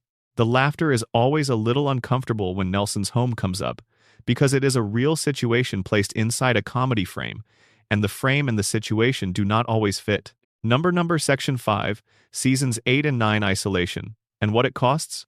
1,996, 1,998. Season 8's Homer's Phobia, which aired in February of 1997, is the episode the show's creators have consistently identified as one they are most proud of. Several Fox affiliates refused to air it on first broadcast. It won a GLAAD Media Award. It was, in a very specific and historically particular way, an act of commitment by a mainstream network animated program to taking a gay character seriously at a moment when most mainstream programming was not doing this. John, voiced by John Waters, is a collector of kitschy Americana who meets the family at his store and is immediately charming. He has the specific appeal of someone whose love for particular things is genuine, rather than performative. He loves what he loves because it delights him, not because it signals anything about the kind of person he wants to be seen as. The family responds to him warmly. He becomes a friend. When Homer learns John is gay, the warmth does not disappear exactly, but it becomes complicated by a fear the episode takes seriously enough to examine rather than simply condemn. Homer's fear is not the aggressive bigotry of someone who has thought carefully and arrived at hatred. It is the reflexive anxiety of someone who has never had to examine his assumptions, because his assumptions have never been challenged in this direction before. He does not know what to do with John being gay, and not knowing what to do with something is uncomfortable, and discomfort tends to express itself as avoidance. His specific fear, once the episode examines it, is about Bart. He becomes convinced, through a chain of associations that is funny precisely because it is obviously not logical, that Bart's proximity to John is making Bart gay, or revealing a Bart that Homer was not prepared to find. He takes Bart to a steel mill to expose him to what Homer imagines as archetypal masculinity. The steel mill is staffed entirely by gay men. He takes Bart hunting, which also confounds Homer's expectations. He is trying to fix something he cannot locate accurately, because the thing he is afraid of is not locatable in the places he is looking. John saves the family in this episode. There is a sequence involving mechanical reindeer that requires John to take decisive action, and he does, without drama or self-consciousness, because he is a decent person and the opportunity to help is present. Homer, who cannot find the words for what the experience of being helped by the person he feared has done to his thinking, manages to communicate something that functions as appreciation. The episode does not give Homer a complete conversion. He does not emerge as a fully enlightened ally. He emerges as someone who is slightly less afraid than he was, which the show presents as real progress rather than pretending it is more than it is. The darkness in the episode concentrates not in Homer's homophobia, which the show treats as wrong throughout, but in Bart's position. Bart is 10 years old. He is watching his father become frightened of something his father is associating with him. He is being taken to places where his father expects him to absorb a certain kind of identity, and made to feel that there is something about what he might be that his father cannot simply love without condition. Bart does not know what he is. He is 10.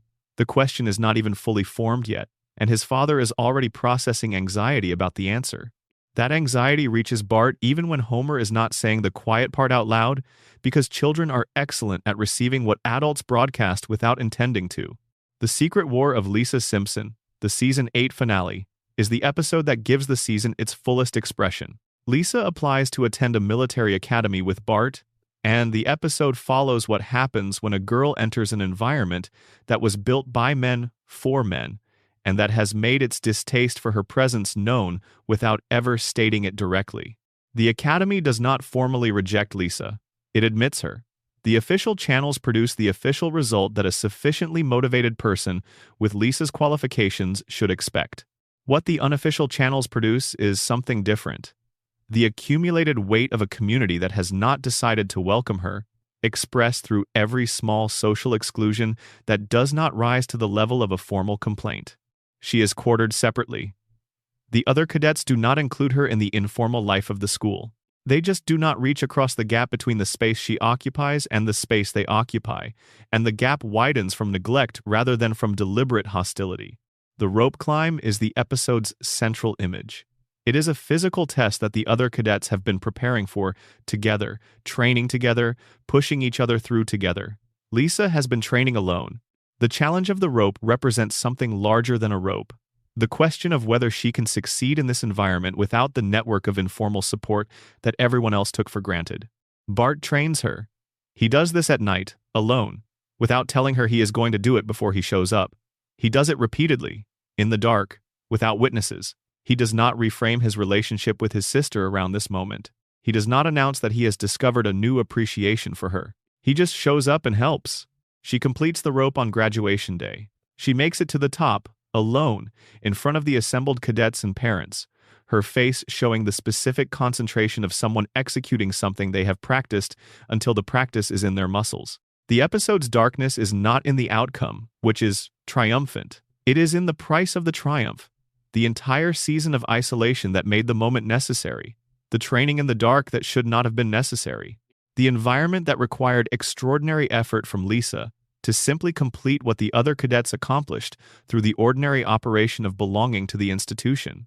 Das Bus, the 14th episode of Season 9, takes the Springfield elementary children to a deserted island and follows what happens when children govern themselves without adult oversight. The Golding source material is transparent. The show follows that source material's essential argument. The hierarchies children create in the absence of authority are not the hierarchies of kindness or fairness, but the hierarchies of power. The children's island society stratifies quickly. The children with social capital, the popular kids whose approval was currency in the school environment, retain that capital in the island context. The children without it, Milhouse in particular, retain their position at the bottom. When the island community needs a scapegoat for its collective failures, Milhouse is the one they reach for. The logic of scapegoating is not complicated. You need someone whose absence the group can afford, whose suffering serves a social function by uniting the rest of the group around a shared action. Milhouse is nominated for this role without any deliberate process. He is simply the person the group has already decided it can afford. The children are rescued before the situation escalates to its most extreme form. But the episode showed you what was coming. Not as a dramatic revelation, but as a social inevitability. The kid who was always the most expendable becoming the community's chosen sacrifice. The Cartridge Family from Season 9 is the episode about Homer buying a gun. The episode is a comedy about American gun culture and Homer's inevitable misuse of a firearm he is not equipped to use responsibly. But it contains a domestic darkness in its middle section. When Homer begins carrying the gun around the house with the confidence of someone who does not understand what it changes about a space, Marge's response is the response of a woman whose home has been made uncomfortable by something her husband has brought into it. She asks Homer to get rid of the gun. He does not. She takes the children to a hotel. Homer, still carrying the gun, is alone in the house with the one thing that was supposed to make him feel safer and the family he thought the gun was protecting nowhere in the house to protect. The episode resolves with the gun deposited somewhere safe and the family reunited. But the middle of the episode, where Marge and the children are in a hotel and Homer is at home with his gun in an empty house, is a genuinely uncomfortable image of a man who has chosen something over the people he loves and is living briefly inside the cost of that choice. Bart Carney from Season 9 contains something genuinely surprising about Homer. The family visits a carnival. They befriend a father and son pair of carnies. Through a series of events, the Carney family ends up staying at the Simpson house. Then the Carneys, faced with leaving, lock the Simpsons out and take over the residence. They simply claim it. Homer, Marge, and the kids are standing in the driveway of their own house, locked out by people they were trying to help, with nowhere obvious to go. The episode resolves through a trick. Homer convinces the Carneys to trade the house for a carnival game. The resolution is clever and funny. But the image of the family on the outside of their own home, the house that represents the whole of what Homer has built as provider for his family, is an image that the comedy does not entirely neutralize. The house is always under some threat in this show. The Carneys are just the most literal expression of a vulnerability the show has always known is there. Trash of the Titans, from Season 9, is the episode where Homer runs for sanitation commissioner and wins, then spends the entire budget in 1 month, and the solution is to move Springfield to a new location, leaving the old one as a garbage dump. The episode is a comedy and a very good one, but it contains something real about the way well-meaning, charismatic, completely incompetent governance produces consequences that the community as a whole bears, while the person who caused them experiences minimal personal cost. Homer wins. Homer causes a catastrophe. Homer is not personally punished. Springfield absorbs the cost. This is not a cartoon version of political incompetence. It is a reasonably accurate description of it. King of the Hill, from Season 9, is an episode about Homer climbing a mountain and finding, at the top, something he cannot maintain. He reaches the summit. He is, briefly, the man who climbed a mountain. And then he comes back down to the valley where his actual life is. And the mountain is still there, and he is back in the valley. The episode is not about the achievement. It is about the return from achievement to ordinary life, which is the part of achievement that most stories do not tell. What comes after the summit? The specific difficulty of being back in your real circumstances after briefly being the person who stood somewhere higher. Das Bus, from Season 9, is the episode where Bart and Lisa and their classmates are stranded on a deserted island after their school bus runs off a bridge. The episode uses the Lord of the Flies premise with enough knowledge of the source material to do something the source material does not do. Keep its center of gravity in comedy while still following the logic of the premise to its real conclusion. The children form a society very quickly. The society has exactly the characteristics that the show, through 9 seasons of depicting Springfield, has established as the characteristics of any society: a weak authority structure, a powerful underclass organized by a charismatic kid who understands that fear is a more reliable organizing principle than reason, a scapegoat selected for the convenient displacement of the group's collective anxiety, and a complete absence of the adult infrastructure that would otherwise prevent things from getting this bad this quickly. The scapegoat is Bart, initially. Then the monster of the island threatens everyone equally, and the crisis produces a temporary collective solidarity that the episode does not romanticize, because it knows the solidarity is situational. What the episode is honest about is the speed. The speed at which children, removed from the structures that contain them, reorganize around survival logic that is not the logic of the classroom. The democratic pretensions of the group's initial organization give way to something older and more reliable. Whoever is the most frightening gets to make the rules. Springfield, the show implies without saying, is not so different. It has more layers, it has more procedures, but underneath the layers, the same organization applies. Girly Edition, from Season 9, is a Bart and Lisa episode about competing news programs on the school television channel. Bart becomes a local celebrity through a human interest news segment that is thoroughly manipulative, emotionally dishonest, and extremely effective. Lisa, who produces genuine journalism, is ignored. The episode is about the specific indignity of watching someone do your thing badly and get rewarded for it while you do it with integrity and receive nothing. Lisa's journalism is accurate and important, and nobody watches it. Bart's emotional manipulation is fabricated and irresponsible, and everyone loves it. The episode does not change this dynamic. Bart's segment gets canceled for reasons that have nothing to do with its dishonesty and everything to do with a pet chimp. Lisa's honest journalism survives, without viewers, for the same reason. The audience learns nothing. The lesson the episode seems to be building toward is never explicitly delivered. Things return to roughly where they were. Lisa is still doing the right thing. The right thing is still not being rewarded. This is not a failure of the episode. It is the episode's most honest choice. The actual world that the show depicts does not reward Lisa's kind of rightness consistently. Pretending it does would be a different show. A show that believes things are fair in a way that The Simpsons has never believed. The Cartridge Family from Season 9 is a gun episode that the show treats with more nuance than either side of the debate it is navigating would prefer. Homer buys a gun. The gun makes him feel powerful and capable in a way that his daily life, where he is largely ineffectual and routinely disrespected, does not. The gun becomes a substitute for the competence he lacks in other areas. Marge objects. Her objection is the reasonable objection of a person who understands what guns in the hands of Homer Simpson statistically portend. Homer resists because the gun is not about safety or protection in any functional sense. It is about the feeling of being someone who is not worried, the feeling of standing differently. He eventually gives it up. Marge is right. He knows she is right. He has always known she is right.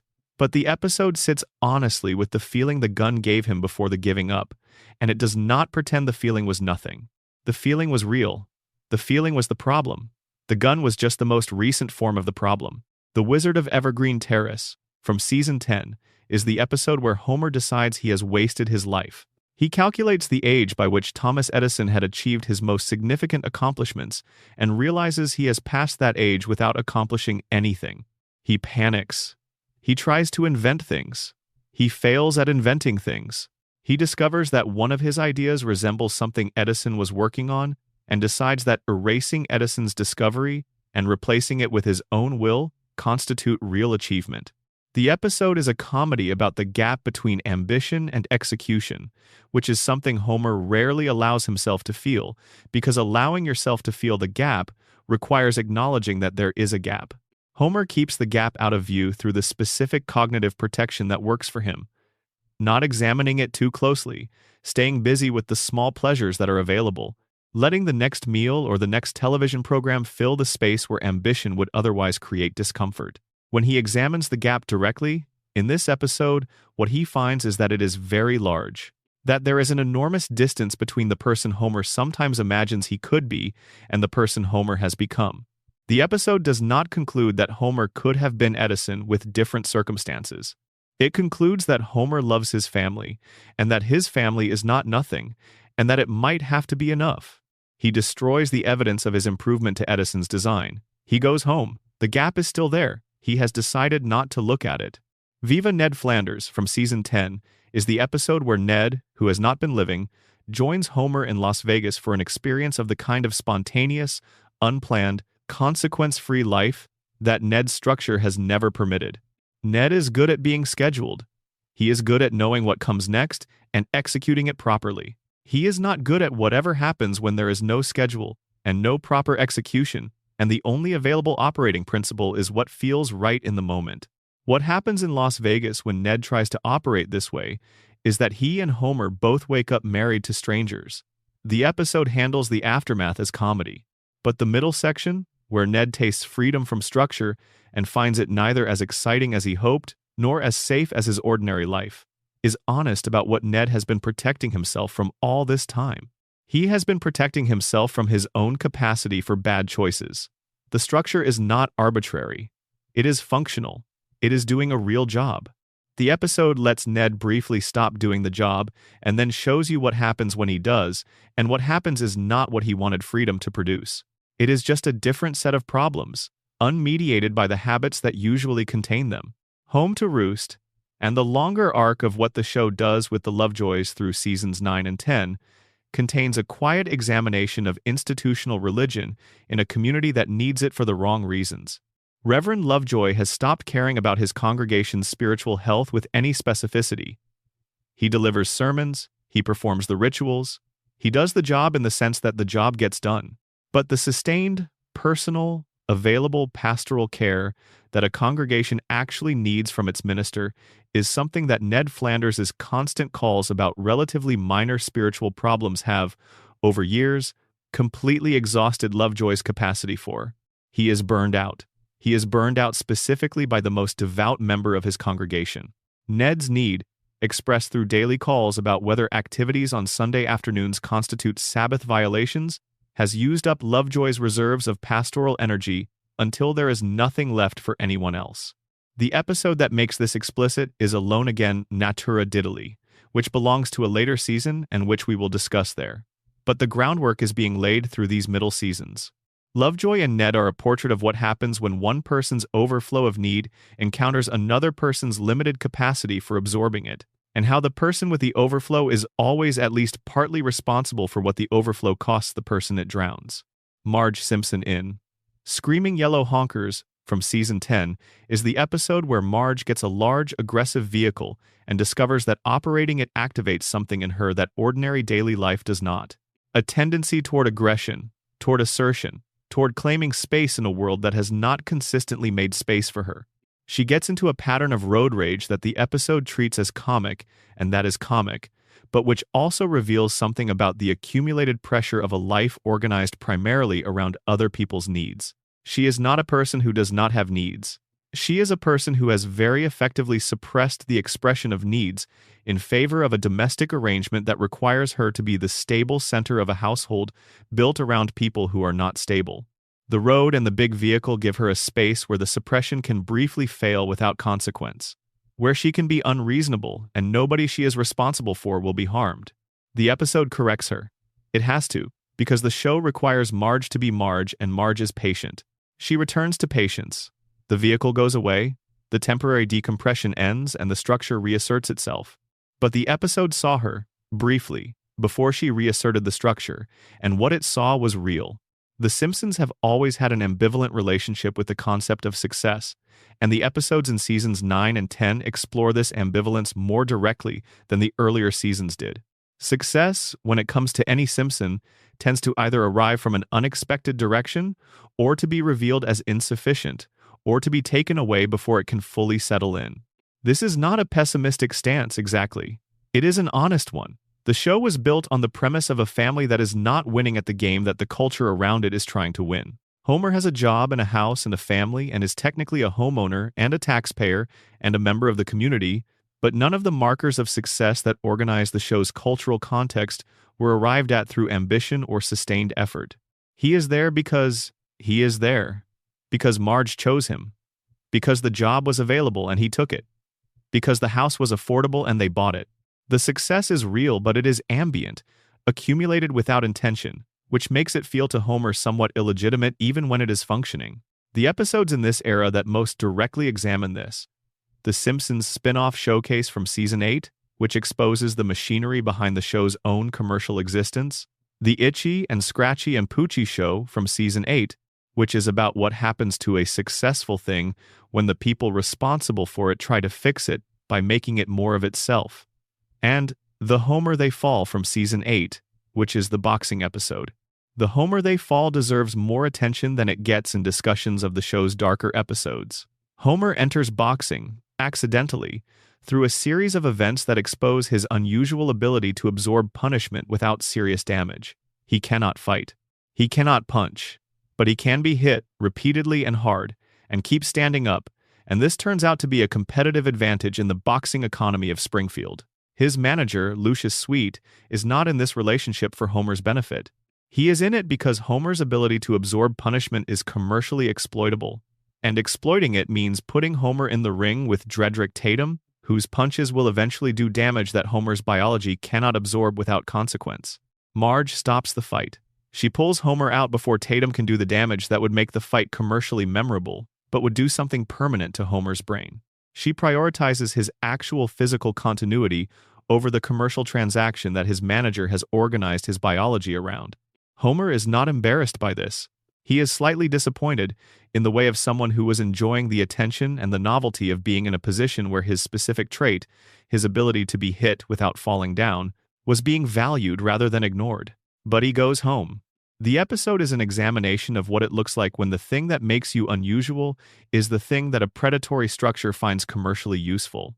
Homer's durability is a mutation or a quirk or the result of decades of injury and recovery, and Lucius Sweet's interest in it is interest in the commercial value of Homer's body rather than in Homer. Marge understands this. She makes Homer leave. The commercial value is left unrealized. Homer remains Homer, with all his specific ability to absorb punishment, going home to the house on Evergreen Terrace where the ability is not commercially useful but is sometimes the thing that gets the family through another week. Treehouse of Horror 9 from Season 10 is memorable in this context for the segment where Homer's hair transplant gives him murderous impulses from the donor. The episode is horror comedy and functions as horror comedy. But the segment also engages with a question the show circles regularly without ever landing on directly. What is Homer made of, beneath the character we know? The show has spent 10 seasons building Homer as a character through accumulated behavior and reaction, through the texture of his daily choices and his daily failures. But the transplant segment imagines an alternate Homer, who carries something from a different source, who behaves in ways that the original Homer would not behave, and who is eventually restored to the original. The restoration is comic, but the middle section, where Homer is himself and also not quite himself, where the behaviors are wrong in a way that is just recognizable enough to be uncanny rather than purely absurd, reveals something about how attached we have become to the specific Homer that exists. The wrong Homer is wrong in a way that makes the right Homer legible, as the right Homer in a way that comfortable familiarity does not. We miss him while he is wrong. We recognize him when he comes back. These are real things to feel about a cartoon character, and the show has been earning them for 10 years. The middle seasons. The years from 2000 through 2009 are the years that the show's critics have often called the decline, and the critics are not entirely wrong. The consistency of the golden era was not sustained. The creative peaks became less frequent. The show was producing more episodes per season than any small writer's room can sustain at maximum quality, and the result was a body of work that was uneven in the way that everything produced at high volume over a long time is uneven. But uneven does not mean without value. The middle seasons contain episodes that belong with the best the show has ever produced. They are surrounded by episodes that do not. The surrounding ones make the good ones harder to find, which is a different problem from those good ones not existing. What follows is a navigation of those middle years, a slow movement through the episodes that found their way to something real, even in the context of a show that was sometimes not sure where it was going. The darkness is still there. The warmth is still there. Springfield has not lost either of them. It has just become a larger place, more chaotic, more sprawling, more frequently surprising in directions that are not always the right directions, but still lit, still running, still full of a family that is trying, with the specific trying of people who do not always know what they are trying for, and who will keep trying anyway because stopping is not an option they know how to choose. Let the middle seasons come now. Let them settle around you like the ambient sound of a television in the next room. Number Section 6, Seasons 10 through 12, Grief, Collapse, and the Show Eating Itself, 1998, 2001. Bart the Mother, which aired in Season 10, is an episode that takes the theme of irreversibility and makes it personal in a way the show rarely does. Bart, in a moment of careless craving for peer approval, shoots at a bird with a BB gun. He was aiming at a can.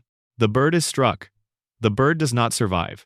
The show treats this death with unusual seriousness. It does not cut away to something funny. It does not give Bart a quick emotional processing moment and move on. It sits with what has happened. Bart holds the bird. He is responsible. He caused this. There is no version of the next few minutes where this fact does not sit at the center of everything. He discovers the bird's nest. He takes the eggs home.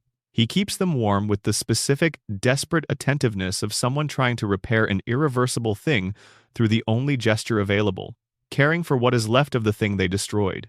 The eggs hatch into something unexpected. Not songbirds, but Bolivian tree lizards, an invasive species that, if released, will devastate the local bird population. The repair has created a new problem. The guilt that drove Bart to protect the eggs has led him to protect the wrong thing, and now he faces a choice between the comfort of having saved something and the cost of what that saved thing will do to everything around it. The conservation officer arrives. The lizards need to be destroyed. Bart refuses. The episode moves through this conflict with genuine moral complexity. Bart is not wrong that the lizards are living things who did nothing to deserve being destroyed. The officer is not wrong that releasing them will harm the ecology they are being released into. There is no clean solution. There is only a boy who caused something irreversible, trying to figure out how to live in the consequences. The lizards are eventually used to address a different Springfield ecological problem in the show's reliable way of solving one problem with the solution to another. Bart does not get a clean resolution. He gets the messy resolution available. The bird whose death started the episode is still dead. Alone Again, Natura Diddley, from Season 11, is the episode that restructured the show's relationship with Ned Flanders by removing the thing that defined him. Maud Flanders dies at a speedway. Homer moves to dodge t-shirts fired from a promotional cannon. The t-shirts travel the trajectory Homer vacated and strike Maud at the top of the bleachers. She falls. The episode does not give Maud's death the weight of a plot central event. It happens at the beginning. It is established quickly. And the rest of the episode follows Ned through the immediate aftermath of losing his wife, the practical necessities of grief, the community's well-meaning support, the strange experience of being the person at the center of other people's condolence. Ned's faith is both his comfort and his theological challenge in this moment. He believes in a God who has a plan. He is a man of genuine and practiced faith. He is trying to understand how Maud's death fits into a plan, because the alternative, that it does not fit, that it is simply a consequence of Homer's reflexive, self-preservation instinct and a promotional cannon aimed slightly wrong, is not something his faith allows him to hold comfortably. The episode handles this with unusual delicacy. It does not resolve the theological question. It does not give Ned a vision or a sign that makes the death meaningful in a way that soothes the grief. It just follows him through the days immediately after, and it is honest that those days are terrible, and that faith does not make the days less terrible in real time. Behind the laughter, the season 11 finale, is the mockumentary episode. It presents The Simpsons as a real television family, narrates their arc in the style of a VH1 documentary about a musical act's rise, fall, and reunion, and uses this format to say things about the show's own history that the show's usual approach could not easily accommodate. The episode's darkness is distributed through the comedy in a way that makes it hard to identify as darkness until it has already landed. The story it tells, of a family whose fame created more friction than it resolved, whose creative vision was compromised by commercial success, whose members developed resentments that the weekly comedy routine could not contain, is played as satire. But the family it is about is the actual Simpsons family, and the grievances it depicts, even in their satirized forms, are recognizable as the show's real fault lines. Homer's escalating dysfunction explained as substance abuse. Bart's acting out as a response to being reduced to a catchphrase and having his instincts overruled by producers. Lisa's bitterness at being the show's conscience without being given the resources to change anything meaningful within it. Marge's enablement of Homer's dysfunction because confronting it might end the show, and ending the show would end the family, and the family is what Marge is organizing her life around. The episode ends with reunion and renewal, the continuation of the series, because it must. But the portrait it briefly revealed stays visible past the closing warmth. Season 12's insane clown Poppy gives Krusty a daughter. Sophie is the product of a relationship he had at a comedy festival, a relationship he did not maintain because Krusty does not maintain relationships. He connects easily and withdraws quickly, which is the pattern of someone who was abandoned early enough that preemptive withdrawal feels like self-protection rather than its opposite. He did not know Sophie existed. Her mother did not tell him. When she introduces herself, Krusty's response is the response of someone who has to quickly construct an identity as a father without any of the preparation that fatherhood usually allows. Sophie plays violin beautifully. She has inherited something from her father through DNA and through nothing else, because he was not present for any of the transmission that happens through proximity and time. The gift traveled across the absence. It arrived in her hands. Krusty does not become a good father by the end. He becomes someone who wants to be better than he has been, which the show presents as a real and meaningful thing, distinct from actually being better, because wanting and being are separated by sustained effort. And Krusty's relationship with sustained effort is complicated. Trilogy of Error from Season 12 is the episode structured around 3 simultaneous storylines that intersect at the end.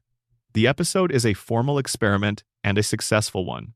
But what it demonstrates, in between its structural cleverness, is how much of Springfield's daily life consists of people not knowing what is happening to the people immediately around them. Homer, Marge, Lisa, and Bart are all in crisis simultaneously, and for most of the episode, none of them knows what is happening to any of the others. They live in the same house. They share meals and television, and the ambient warmth of daily coexistence.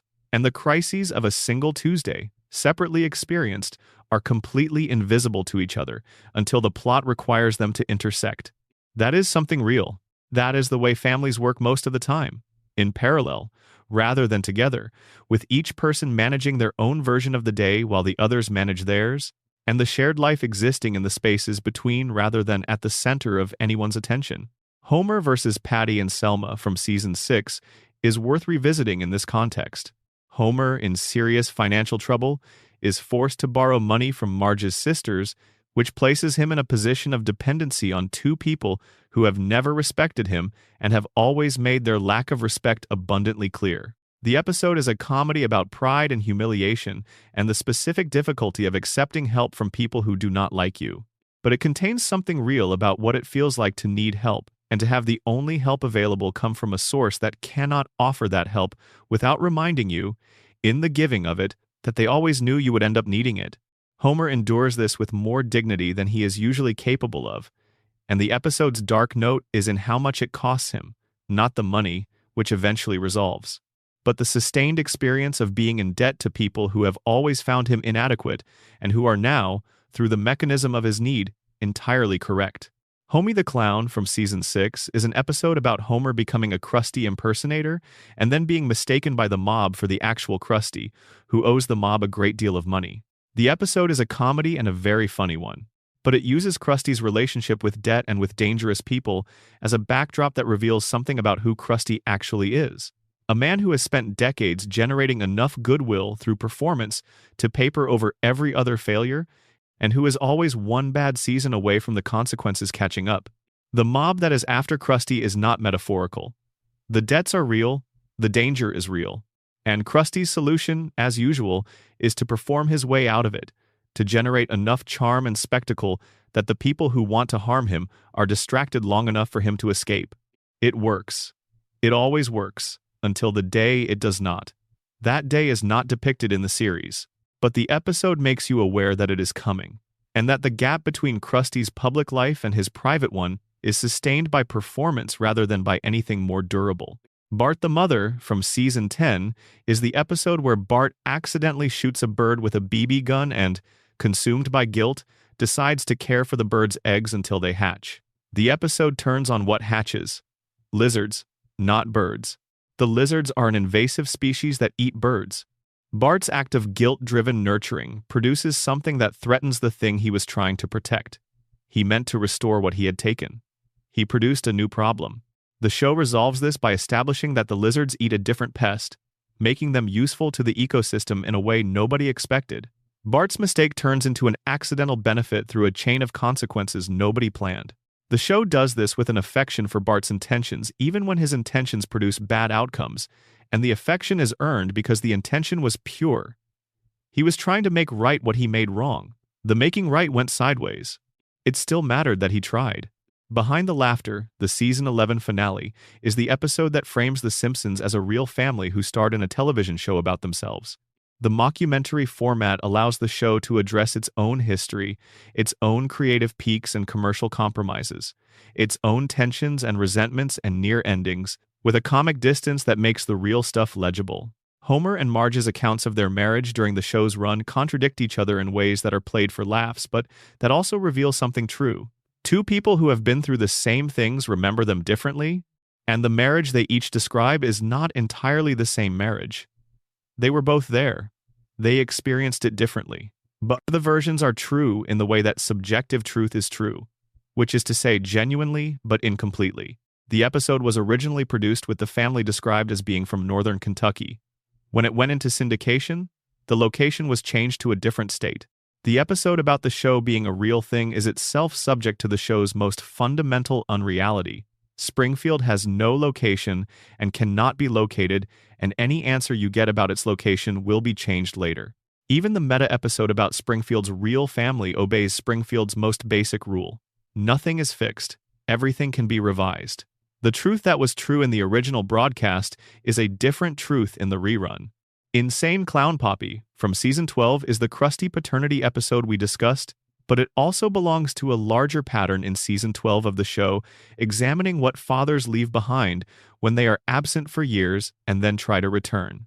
The Season 12 episode, A Tale of Two Springfields, is about a split between two halves of Springfield, organized by telephone area codes, which is comedy scaffolding for a story about how communities fracture along any available line when the conditions for fracture are present. The specific cause of the fracture is always slightly arbitrary. What matters is the underlying readiness of the community to divide, which exists before the triggering cause arrives. Homer vs. Patty and Selma, which belongs to an earlier season but fits this thematic cluster, establish the specific dynamic of debt and dependency that Homer has always tried to keep out of his relationship with his in-laws. He wants to receive love from Marge without the transactional weight of owing her family something. When he owes her sisters money, the love and the debt become tangled in a way that makes both feel wrong.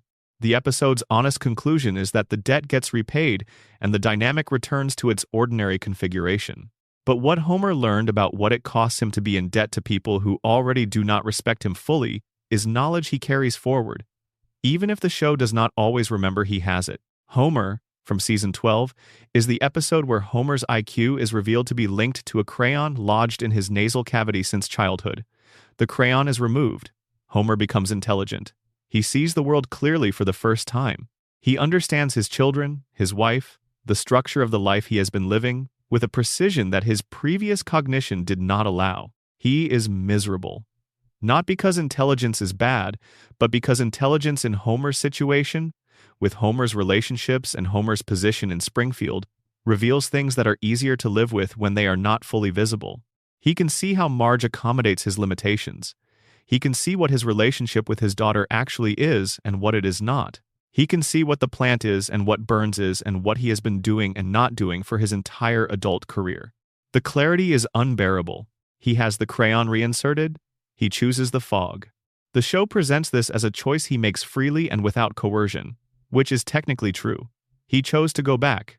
He also chose to go back from inside a situation where being smart in Springfield had already shown him that the alternative to the fog was seeing, with perfect clarity, a life full of things that had been done to him and by him that he had been protected from understanding. The fog was not kind to Homer. It just kept the evidence at a manageable distance. He chose manageable over clear, and the show does not judge him for it, and neither does Lisa, who is the only one who knows what he chose and why. Number Section 7. Seasons 13 through 16. The Quiet Dissolution. 2001, 2005.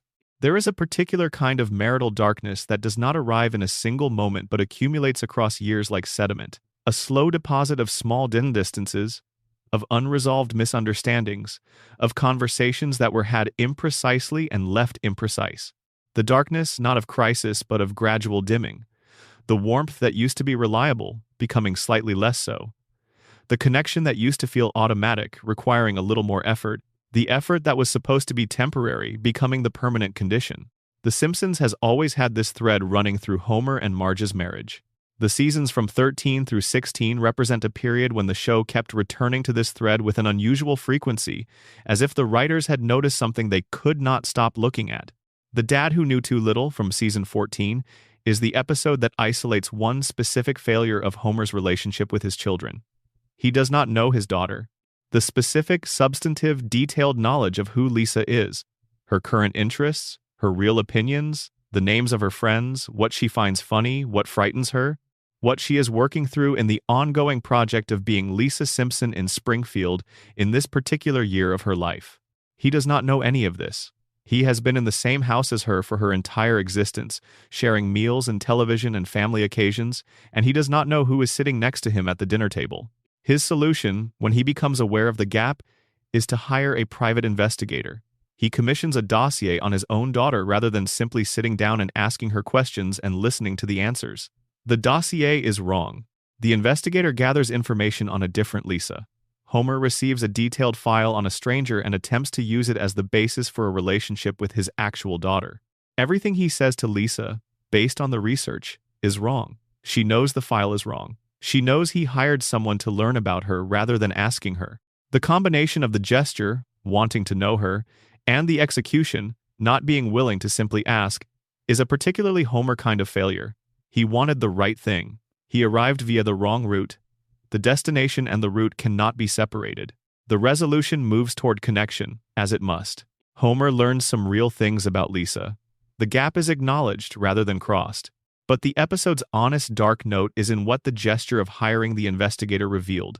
Homer's avoidance of the sustained attention that real knowing requires has produced a daughter who is, in the ways that matter most for the relationship, a stranger to her own father. This is not performed as tragedy. It is performed as comedy, with genuine laughs. But the thing being laughed about is real, and the laugh does not make it less real. Don't fear the roofer.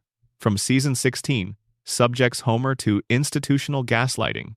Homer befriends a roofer named Ray Magini. Ray seems perfectly ordinary. He is friendly and competent and wants to help Homer fix his roof. When Homer tries to introduce Ray to his family, they look at him blankly. When he mentions Ray in conversation, the mention goes nowhere. The family becomes convinced that Homer has invented Ray. They do not raise this concern in a way that opens a conversation. They make a decision and act on it. Homer is having a delusion. He needs intervention. They have him committed. He is subjected to electroshock therapy. He is medicated. He is told by his wife, his children, his father-in-law, and his doctors that the person he has been spending time with is not real. that his experience of his own perception has failed him, that he cannot trust what he sees and hears and remembers. It turns out Ray is real. A combination of situations explains why none of the family noticed him. Homer was not delusional. His perception was accurate. He was right the entire time. But the middle of the episode, the part where Homer is in a medical facility, medicated, being told by everyone he loves that he cannot be believed about his own experience, is a sustained, dark comedy sequence that the comedy does not entirely cover. What Homer experiences in that section is the specific horror of being in a situation where the social weight of everyone else's certainty is greater than the evidential weight of your own correct perception, and where the only way out of the situation is through submission to an authority that is wrong. He submits. He endures the electroshock. He is brought home docile and compliant and confused about what he knows. And he was right the whole time. The joke is that he was right. The joke is also not entirely funny when you sit with it. It is the joke about the experience of being sane in a situation that has decided you are not. Brawl in the Family, from season 13, is the episode where Homer and Marge's marriage comes closest to actual dissolution in the middle seasons. A family therapist intervenes in a household fight. Homer, who processes information through his mouth before his brain has finished considering it, inadvertently implies that he would prefer the therapist to his wife. The misunderstanding escalates with the specific speed of a misunderstanding that touches something already sore.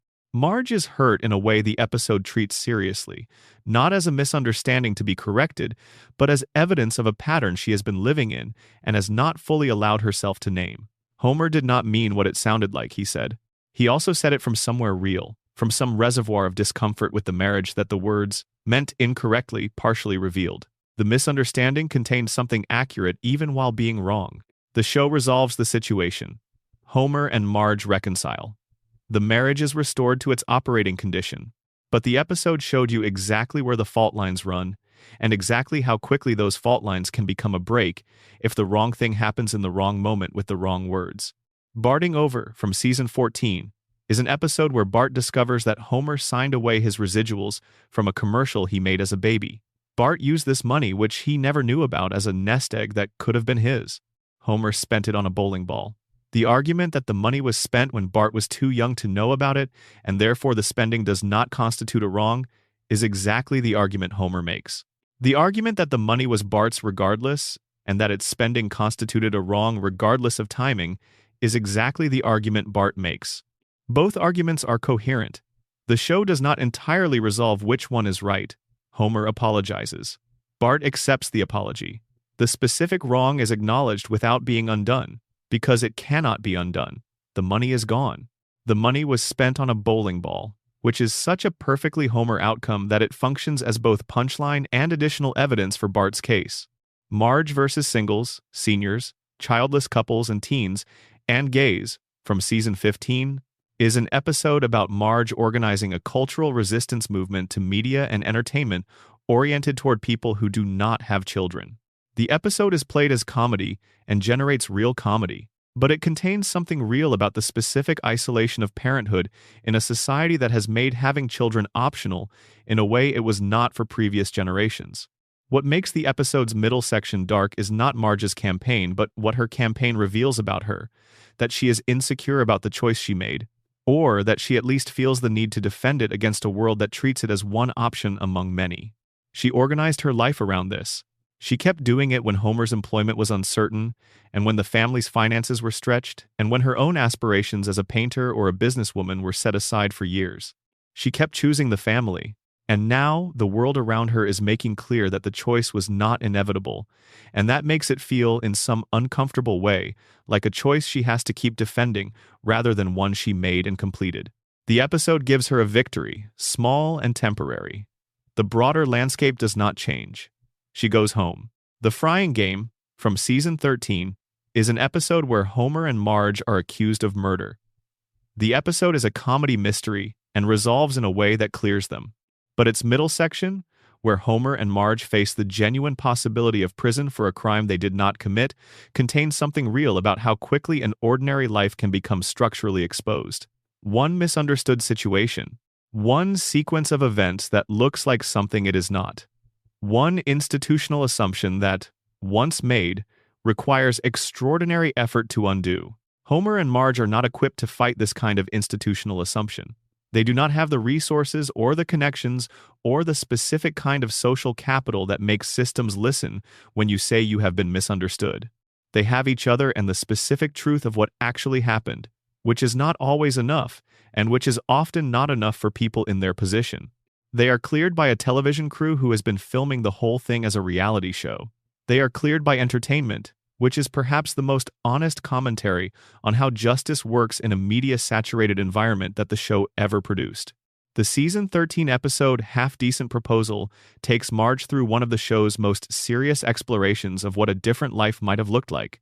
Artie Ziff, who appears periodically in the show's history as Marge's prom date and a man who has never stopped being in love with her, offers Homer $1 million to let Marge spend a weekend with him. He frames it as a business transaction. Homer needs the money. The need is real. Marge agrees to go, within established limits of propriety, to help Homer financially. The weekend that follows is less a romance than an examination of what the life Artie could have given Marge would actually have consisted of. Artie is richer than Homer. He is smarter than Homer. If intelligence is defined by educational achievement and professional success, he lives in a better house and drives better cars, and can provide a material life that is categorically beyond anything Homer has been able to offer. He is also deeply, constitutionally lonely in a way that no amount of wealth or intelligence has been able to address. He has the architecture of a successful life and almost none of its warmth, because warmth requires a capacity for genuine connection that Artie's specific personality does not contain. He wants Marge the way someone wants a solution to a problem. He thinks she would fix the loneliness. He does not understand that the loneliness is not a problem that can be fixed by acquiring the right person. Marge goes home to Homer. The episode is honest that she goes home not because Homer is superior to Artie by any objective measure, but because what she and Homer have built together, which is imperfect and sometimes exhausting and occasionally absurd, is genuinely hers in a way that Artie's ideal of her never could be. She does not want to be someone's solution. She wants to be a person in a marriage. Homer's marriage, whatever its limitations, treats her as a person. The Great Money Caper from Season 12 is an episode about a con that Homer and Bart run together, and it belongs to a small category of episodes that function as portraits of their relationship when it is working. When Homer and Bart are aligned against the world, which they occasionally are, something in both of them becomes more functional than it is in any other configuration. Homer is more competent when Bart needs him to be competent. Bart is more willing to follow when Homer is leading somewhere he has decided to go. The specific energy between them, which is usually an energy of conflict and misunderstanding, and Homer's hands around Bart's neck, reorganizes into something collaborative when they share a project. The con is wrong. They get caught. This is the inevitable structure of the episode because the show does not reward the Simpsons for criminal activity. But the portrait of Homer and Bart as partners, for the episode's duration, is its own reward. It shows you what the relationship could be in better circumstances, what it sometimes almost is, and why it is still worth something even in its more typical configuration of dysfunction. Trilogy of Error from Season 12 is worth revisiting in this context. The episode's 3 interlocking storylines, each following a different family member through a version of the same terrible day, demonstrate something about how parallel lives in the same household work.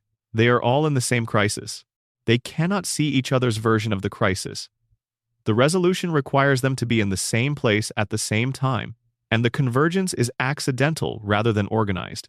The family as a unit is only legible in retrospect. While it is happening, each of them is alone in their particular emergency, using whatever resources they have, making the best decisions available to them with the information they can access.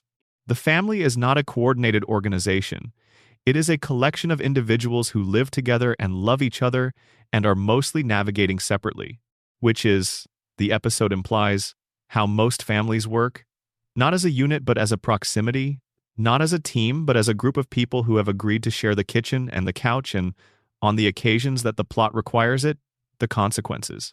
Number, Section 8, Seasons 17 through 20. The Self That Gets Erased, 2005-2009. The Simpsons' run from its 17th through its 20th seasons represents a period when the show was producing work that was less consistently excellent than the golden era, but more consistently interesting than its reputation. From this period sometimes suggests, The show had settled into the long middle of its existence, exploring character corners the golden era had not had time for, and occasionally producing something that reminded you why the show at its best was genuinely singular. Homer's paternity coot, from season 17, begins with a mystery about old letters and ends with a DNA test, and in between it explores something real about the human desire to revise the narrative of your own origin. Homer discovers evidence suggesting his father might not be Abe Simpson but a man named Mason Fairbanks, a sea captain who had a relationship with Homer's mother Mona before she married Abe. Homer pursues this possibility with an enthusiasm that tells you something about his relationship with his actual origin story. He is not unhappy with Abe precisely, but the relationship has always been complicated in the way that relationships between men who needed more from their fathers than those fathers knew how to give are always complicated. The possibility of a different father is the possibility of a different explanation for himself. He finds Mason. He takes the test. He allows himself to imagine a version of his family history organized around this different man, a man who might explain Homer's relationship with certain kinds of romance and with the feeling of not quite fitting the household he grew up in. The DNA test comes back. Mason is not Homer's biological father. Abe is. The reveal is played quickly. What lingers is the specific sadness of the closed door. The alternative story, the story that briefly offered Homer a different explanation for the person he is, has been definitively closed. He is who he always was. He came from where he always came from. He has to find the explanation for his life, or not find it, in the actual origin. In Abe, who tried his best and was inadequate in measurable ways. In the particular circumstances of his specific life, which is the only life available and which is going to have to be enough. Eternal Moonshine of the Simpson Mind, from season 19, is structurally the most ambitious episode the show produced in its later run. Homer wakes up with no memory of the previous day. His head contains a gap where his own experience should be, surrounded by physical evidence that something happened. He has to reconstruct what happened. The episode follows this reconstruction through a structure that borrows from mystery films and from the specific mental experience of trying to remember something genuinely inaccessible. The fragments arrive not in the order of the events they represent, but in the order that memory produces them, organized by emotional significance rather than chronology. What Homer eventually uncovers is that the previous day contained a moment of genuine importance, a moment that deserves to be remembered. The reconstruction earns the reveal by making the process real. The philosophical question the episode raises without resolving, is the Homer who recovers the memories the same Homer who had them?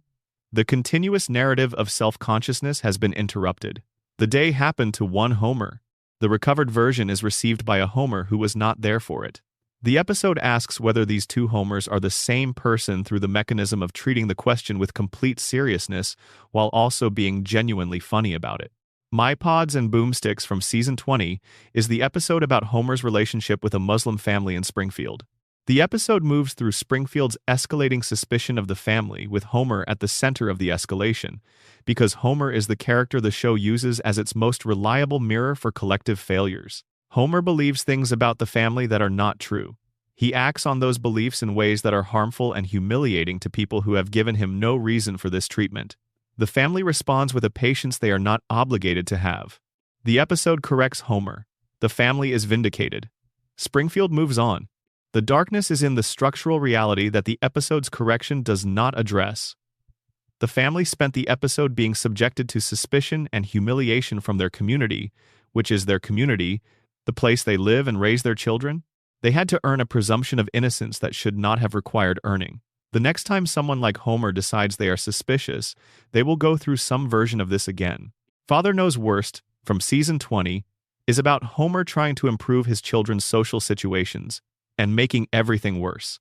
This is familiar territory, but what the episode does that is less familiar is sit with the helplessness of a parent who genuinely cannot make the social world better for their children. Homer can be present. He can be loving. He can intervene in the situations he can reach. But the social hierarchies of children, the cruelties and exclusions and alliances that children make and unmake, are not structures that parental love can reorganize. When Homer tries to apply adult logic to the child's social economy, he disrupts arrangements that were already fragile and makes things worse. The episode's honest note is in the image of Homer genuinely trying to help his daughter and genuinely making it harder for her. A parent who loves their child and cannot translate that love into effective help with the specific thing the child needs is one of the real situations that no amount of love can entirely resolve.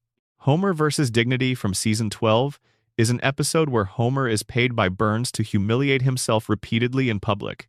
The episode is a comedy about Homer's willingness to endure degradation for money, and it generates real comedy. But it contains something dark about what it reveals.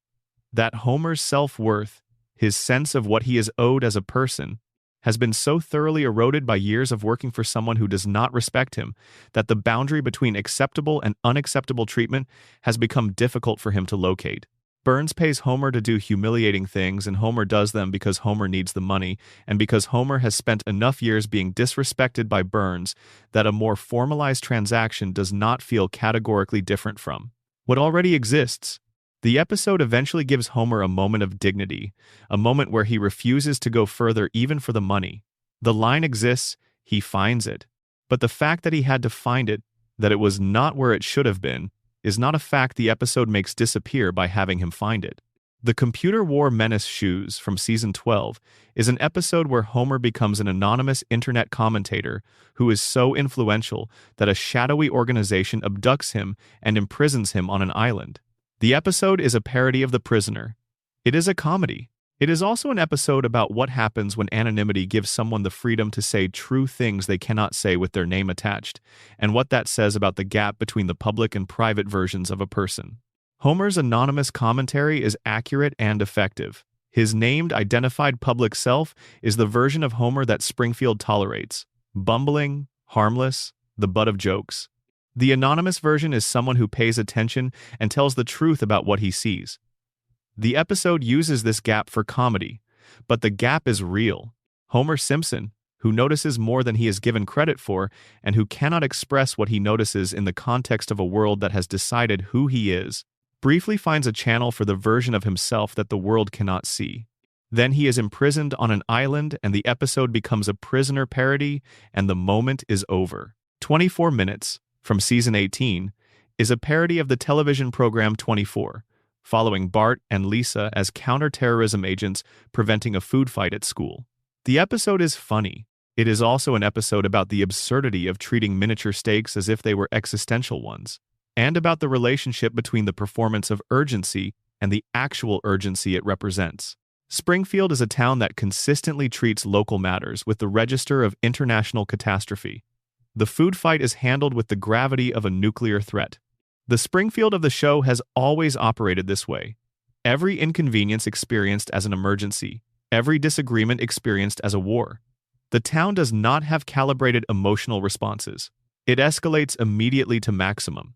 This might be the radiation's doing. It might be the dreaming brain's inability to scale properly. It might simply be what happens when people have lost their capacity for proportionate response through decades of real catastrophes that they keep forgetting had consequences. The Boy Who Knew Too Much from Season 5 is an episode about Bart witnessing something that exonerates a man accused of a crime and then being unwilling to come forward because doing so would require admitting he skipped school. The episode is structured as a parody of legal drama, and it is a genuinely funny one. But it is also an episode about the specific moral calculus a child performs when doing the right thing conflicts directly with protecting himself from consequences he does not want. Bart knows the truth. Bart sits with knowing the truth. He weighs what the truth costs him against what withholding it costs the man on trial. He performs this calculation as a child, which means he performs it without the full moral development that would make the right answer obvious to an adult, and he almost gets it wrong. He comes forward. He is punished for skipping school. The man is freed, the episode ends.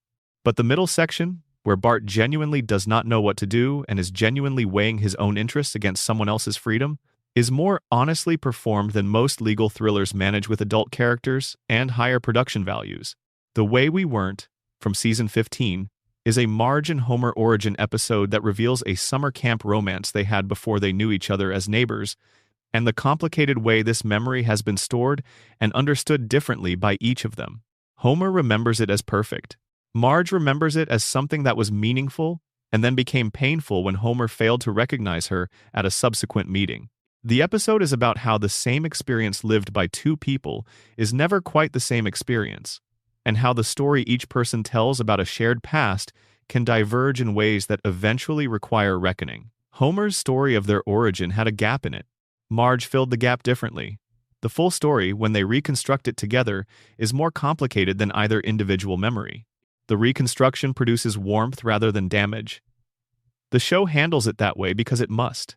But the questions the reconstruction raises about whose version of a shared past has been the operating assumption of the marriage are not questions the warmth fully answers. Regarding Margie from season 17 is the episode where Marge loses her memory after inhaling a cleaning product. She cannot remember Homer or her marriage. She meets Homer as a stranger and has to make a fresh decision about whether he is someone she would choose. She eventually chooses him again. The romantic logic of this is that Homer, the person Homer actually is with no history informing her evaluation of him, is still someone Marge would choose freely. The fresh start produces the same result. The dark question the episode leaves open. Did the fresh start produce the same result because Homer is genuinely the right person for Marge, or because the choice conditions at the time she is making it, the kindness Homer is showing her, the support he is providing, the way he presents himself to the woman he loves who does not remember him, do not reflect the ordinary conditions of their marriage? He is at his best during the episode. She is evaluating the best version of him. The ordinary version of Homer, the one she had been married to and had remembered before the accident, is a different evaluation condition. The question the episode does not answer is whether the ordinary Marge would have chosen the ordinary Homer without the history that made the choice feel settled rather than fresh.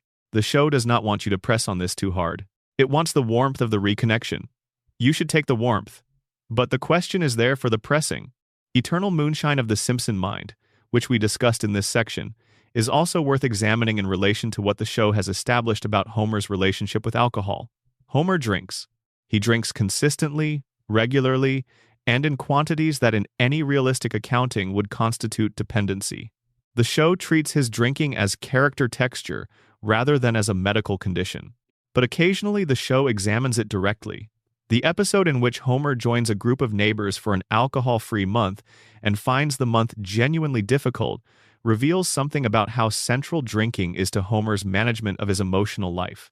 The beer is not just pleasure. The beer is one of Homer's primary tools for tolerating the distance between the life he is living and the life he might have imagined. Without it, he is slightly more present to his own experience, and his own experience, without the buffer, is occasionally more than he is equipped for. The show resolves this by ending the alcohol-free month. Homer drinks again. The management tool is returned. The raw experience is buffered once more. The beer is a symptom of something the show never fully names. It keeps showing you the symptom without naming the thing it is symptomatic of, which may be the most honest thing the show does with Homer's drinking, acknowledging that it does a real job without deciding what should be done about it. Number, Section 9. Seasons 21 through 28, The Family in the Future, 2009, 2017, Holidays of Future Past, from Season 23, is the episode that gave the show its most extended and most honest look at what growing up inside the Simpson family actually produces. The episode takes place 30 years in the show's future. The comedy elements are present and functioning. And in the middle of all the future Springfield background jokes, the episode follows the Simpson children as adults with the seriousness of something that has been thinking carefully about what these specific people would become. Bart is divorced. He has children of his own who do not entirely respect him. He wants to be close to them. The wanting is visible and real. But the tools for sustained emotional intimacy with people who depend on you, the skills of consistent presence and patient attention that close parenting requires, are tools that Bart does not have, because Bart was not raised with a reliable model of how those tools work. Homer loved Bart completely, and was frequently absent in the ways that matter. Homer showed up for the big moments and missed the accumulation of small moments that add up to a child feeling known. Bart learned from this that love and presence are separable, that you can love someone and not quite be there for them, and he is now applying this learning to his own children in the way that learned patterns apply themselves, not deliberately, not consciously, but through the grooves they have worn into the person who carries them. His children respond to him the way children respond to a parent they cannot quite trust to be there. With a low-level withdrawal, a protection of themselves from the full vulnerability of needing someone who has not always been reliable. They love him. They are wary of him. The combination is something he clearly did not intend to produce and does not know how to undo. Lisa is a neuroscientist. She has found the professional success that has always been written into her character. She is brilliant. She has found a field that can use her brilliance. She has built a career. The show presents this without irony, but the particular loneliness that has characterized Lisa since her first scene in the pilot, the loneliness of being the most observant person in any room, and finding that observation is an insufficient substitute for the kind of connection that requires being seen as clearly as you see, persists into her adult life. Homer and Marge are older and quieter.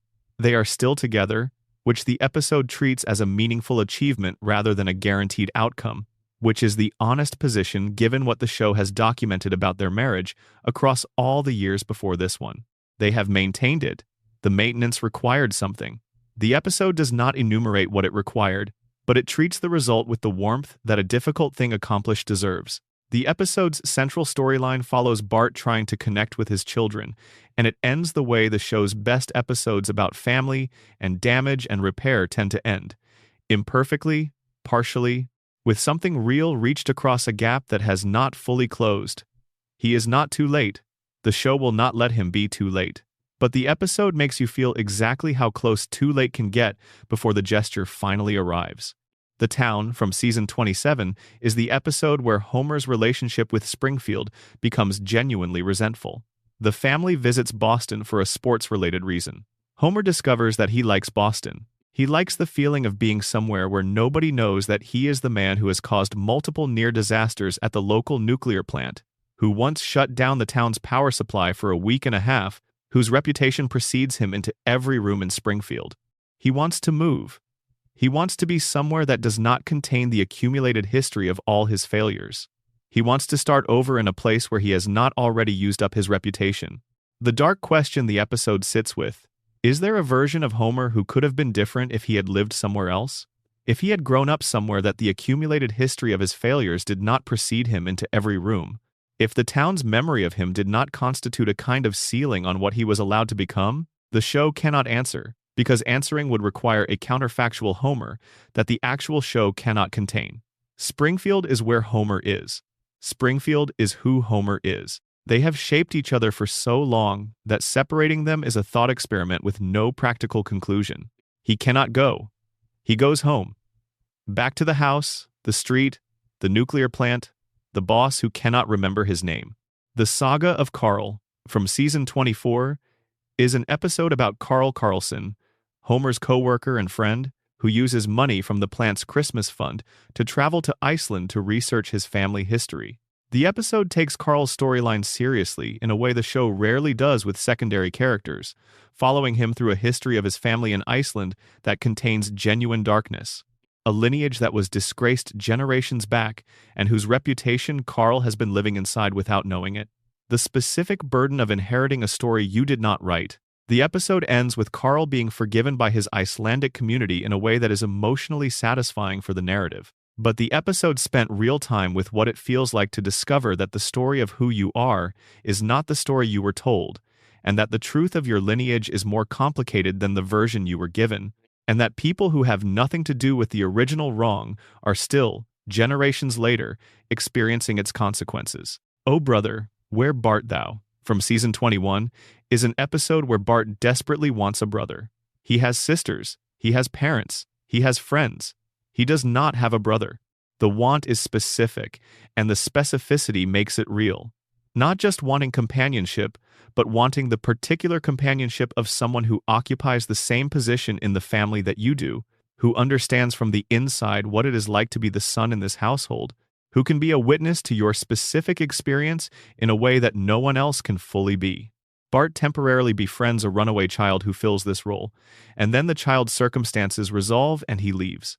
The episode ends with the family intact and Bart without the brother he wanted. He never gets the brother. The want that the episode identifies as real, specific, and worth taking seriously remains unresolved at the episode's close because the want is one of those that the show's structure cannot accommodate. The brother would change the family's dynamics in ways the show cannot sustain. So the want stays want, and Bart returns to the household without the thing he was looking for. The Bob Next Door, from season 22, brings Sideshow Bob back for one of the most unsettling versions of his recurring narrative. Bob, wanting to escape prison to continue his pursuit of Bart, undergoes a face transplant with his cellmate. He switches faces. He walks out of prison in someone else's skin, wearing the face of a person who is not him, and begins navigating Springfield in this disguise. The face transplant is played as a comedic plot device, which is the right decision for an episode that needs to sustain both comedy and threat across its running time. But the metaphor carries a weight that the comedy does not entirely dissolve. Bob has reorganized his very face around his obsession. He has altered the thing that makes him visually legible as himself in order to continue a pursuit that has consumed his entire adult life. This is not someone who has a grudge. This is someone whose entire existence has been restructured around one purpose. He is a man who was a talented performer, a figure of genuine artistic ambition, who has channeled all of that talent and ambition into a single obsessive direction and lost everything else in the process. He is brilliant and educated and capable of more than any version of what he is doing with his life. He is also completely unable to stop. The episode ends with Bob foiled. As Bob always is, he will return. He always returns. He is the character who cannot stop, cannot redirect, cannot find a version of his life organized around something other than Bart. And the show keeps giving him opportunities to try and keeps watching him choose the same direction. He is tragic in the classical sense. A person whose virtues, applied to the wrong purpose, produce their own destruction. The Poke of Fate, a later episode exploring Homer's childhood relationship with his father, is among the more quietly devastating family history episodes the show produced in this era. It reveals specific moments from Homer's childhood that illuminate why certain distances between Homer and Abe calcified in the ways they did, and why the warmth that both men clearly feel for each other is so consistently expressed imperfectly. The episode does not assign blame. It just shows you the moments, and the moments are enough. Two people who love each other, who have always loved each other, who have spent decades finding ways to miss each other despite their love, for reasons that are not malicious on either side but are structural and habitual, and by now deeply ingrained. They are trying. They have always been trying. The show's honest dark note about Homer and Abe is not that they failed to love each other, but that love, alone, without the vocabulary and the habits and the practiced rituals of connection, is not always sufficient to bridge the distances that accumulate between people over time. The Bob Next Door, which we discussed earlier, is also an episode that asks what the relationship between Bart and Sideshow Bob actually is beneath the structure of repeated threat and repeated escape. Bob has spent years trying to kill a child who, as a matter of record, did expose a genuine crime that Bob committed, which is the act that initiated the entire arc. Bart was right to turn Bob in. The consequences to Bob were disproportionate, only in the sense that a legal system that makes first-time fraudsters into hardened criminals is always producing disproportionate consequences. The system is the problem. Bart exposing the crime was not. But Bob cannot see it that way. Bob can only see that his professional humiliation, his imprisonment, his loss of everything he had built, trace back to the moment a 10-year-old child stood up and said what he saw. He has organized his entire existence around reversing that moment, which he cannot reverse. Killing Bart would not restore what was taken. It would just be the act itself, the final achievement of a purpose that has replaced every other purpose. The show has played this as comedy for over 20 seasons. The comedy works, but it is comedy about a man who has lost everything because he was rightly caught doing something wrong, who has processed his loss as an injustice rather than as a consequence, and who has spent the years since optimizing his entire life around a revenge that will not make him whole even if he achieves it. Bob is a tragedy in the form of a recurring villain. The show keeps bringing him back because the character is too rich to abandon, and each return reveals another layer of what this particular kind of self-destruction looks like when it is sustained over decades. The Squirt and the Whale, from season 21, is an episode about a beached whale that comes to Springfield's shores. Lisa bonds with the animal. She names it. She spends time with it. The whale dies despite her efforts. The episode handles the death with real care. It does not cushion the loss behind comedy. The whale dies, and Lisa has to stay with that, and the show stays with it alongside her. What the episode does that most episodes about loss do not do is refuse the compensatory gift. Shows about a child losing something tend to resolve by giving the child something comparable. The episode gives Lisa a different gift, a natural event, something beautiful that happens near the site of the whale's death, that does not replace the loss but sits alongside it as evidence that life continues producing beauty in proximity to grief. This is a more honest grammar of consolation. The beauty does not cancel the grief. The grief does not prevent the beauty. They coexist. Lisa learns that they coexist. She goes home. Bart Gets a Z from season 21 is the episode where Bart gets a beloved teacher fired and then has to live with the consequences of that action through the entirety of the episode's runtime. He is not let off the hook. He is not forgiven by the episode's structure in a way that erases the consequence. He gets the teacher reinstated, but the episode's honestly dark note is in what Bart discovers in the process, that his action, which was impulsive and thoughtless in the way that Bart's actions tend to be impulsive and thoughtless, had a human consequence that persisted long after the impulse was forgotten. The person on the other end of his joke continued to experience the results after Bart had moved on. He cannot fully repair this. He can restore the structure, the job, the position. He cannot restore the period between the action and the repair. That period existed. The teacher lived it. Bart is responsible for it. The episode lets Bart understand this without crushing him under it, which is about as honest as you can be with a 10-year-old character in a show that has to keep him functioning. Show him the weight, let him hold it briefly, and then let him set it down without making the setting down into a failure of moral development. Holidays of Future Past, which we have discussed in this section, contains one of the most fully realized images of what the Simpson marriage looks like in old age. Homer and Marge, older, slower, quieter, are still in each other's orbit. The specific comedy of their relationship, which is built on Homer's constant catastrophizing and Marge's constant stabilizing, has settled into a rhythm that is less turbulent and more comfortable. They have learned each other in the way that people learn each other across decades.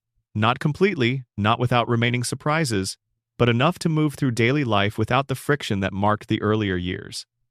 The rhythm is established. The accommodation is built in.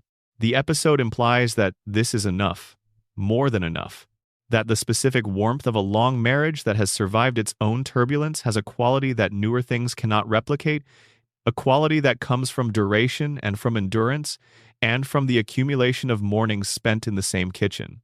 They still disagree. They are still sometimes in each other's way. Homer still does things that Marge did not ask for and does not want. Marge still absorbs things she should perhaps not absorb. The specific dynamic has not been corrected by age, but they are there. They are still there. The show presents that continuity, that persistence, as its own kind of love. Not the love of the early seasons, which was passionate and sometimes desperate. The love of the late seasons, which is quieter and more certain and organized around the knowledge that whatever tomorrow brings, it will be brought to someone who has been there for all the other tomorrows. The Daughter Also Rises, from season 23, is an episode where Lisa develops a crush on a classmate who shares her intellectual sensibility. The episode is partly a Hemingway parody and partly a genuine portrait of the specific loneliness of a child who cannot find other children who are interested in the same things. Lisa's crushes are almost always on versions of the same person. Someone who takes ideas seriously, who reads things carefully, who wants to talk about what they mean rather than what they are. She finds this combination rarely. When she finds it, even temporarily, even imperfectly, even in someone who turns out to have limitations she did not initially see, she invests in it with the full force of her attention. The investment is almost always more than the situation can support. Not because she is wrong to invest, but because the specific thing she is looking for, the deep intellectual companionship of someone who sees the world the way she does, is genuinely rare among 8-year-olds in Springfield. She keeps looking for it in the wrong places, not because she is naive, but because the right places do not reliably exist in her world. She goes home after each disappointment. She goes back to school. She keeps looking. The persistence is not optimism exactly. It is something more like necessity. She cannot stop looking for connection because the alternative is giving up on connection, and giving up on connection is not compatible with being Lisa Simpson. Section 10. Seasons 29 through 36. Mortality settles in 2017, 2024. The darkness of The Simpsons' most recent seasons carries a different quality than what came before. Not worse, not better, but different, in the specific way that the darkness of something very old is different from the darkness of something young. Less sharp, more pervasive, organized around the awareness of duration itself rather than any specific event within the duration. The show has been running for 36 years. The writers working on it now are, in some cases, writing for a show that has existed since before they were adults. Some of the original voices are gone. Some are changed. The characters have been put through more situations than any character in the history of fiction has been put through, and the writers are working in a space where every possible version of the obvious story has already been told, and what remains is the space between the obvious stories. Fears of a Clown from Season 29 gives us Krusty in another version of the show's ongoing examination of what it costs to make a life out of a persona. The episode follows a town that has been traumatized by a prank involving clowns and explores the relationship between the persona that Krusty wears and the anxiety of a performer who has made his life inside a mask so thoroughly that removing the mask is no longer something he knows how to do. The episode asks who Herschel Kristofsky is in a world where his persona is actively frightening to people. The clown image, which has been his protection, his identity, his livelihood, and his substitute for a more genuine mode of connection, has become a source of harm. The thing he built to connect with people is now the thing that alienates them. He cannot take the mask off, because the face under the mask is not one he has shown to anyone in decades, and showing it is a vulnerability he has lost the practice of bearing. Bart's Not Dead, the Season 30 premiere, is an episode about the specific modern form of a very old story. A person building a public narrative around a private experience they fabricated. Bart, after an accident, claims a near-death experience in which he briefly encountered the divine. The claim generates immediate and intense interest. A documentary deal develops. Bart is celebrated for spiritual testimony. The episode tracks the internal experience of maintaining a lie that has gotten larger than you expected. Bart fabricated the experience. The interest in the experience was not fabricated. The people responding to it are responding genuinely to something that is not genuine, and as the response grows, the lie grows with it, and the growing lie is a form of compounding interest Bart has no mechanism for stopping. He comes clean. He loses the documentary deal and the celebrity that came with the fabricated testimony. He is left with the truth and its ordinary consequences. The episode's dark note is in what the fabricated testimony found. There was a real hunger for the story Bart told. People wanted to believe it. They needed the kind of testimony he offered. The hunger was genuine even when the thing meant to satisfy it was not. Bart could not give them what they were looking for, but the need was real, and the episode does not pretend otherwise. Thanksgiving of Horror, from Season 31, is a seasonal anthology that includes a segment about the Mayflower Voyage, told from the perspective of the people already in the Americas when the colonists arrived.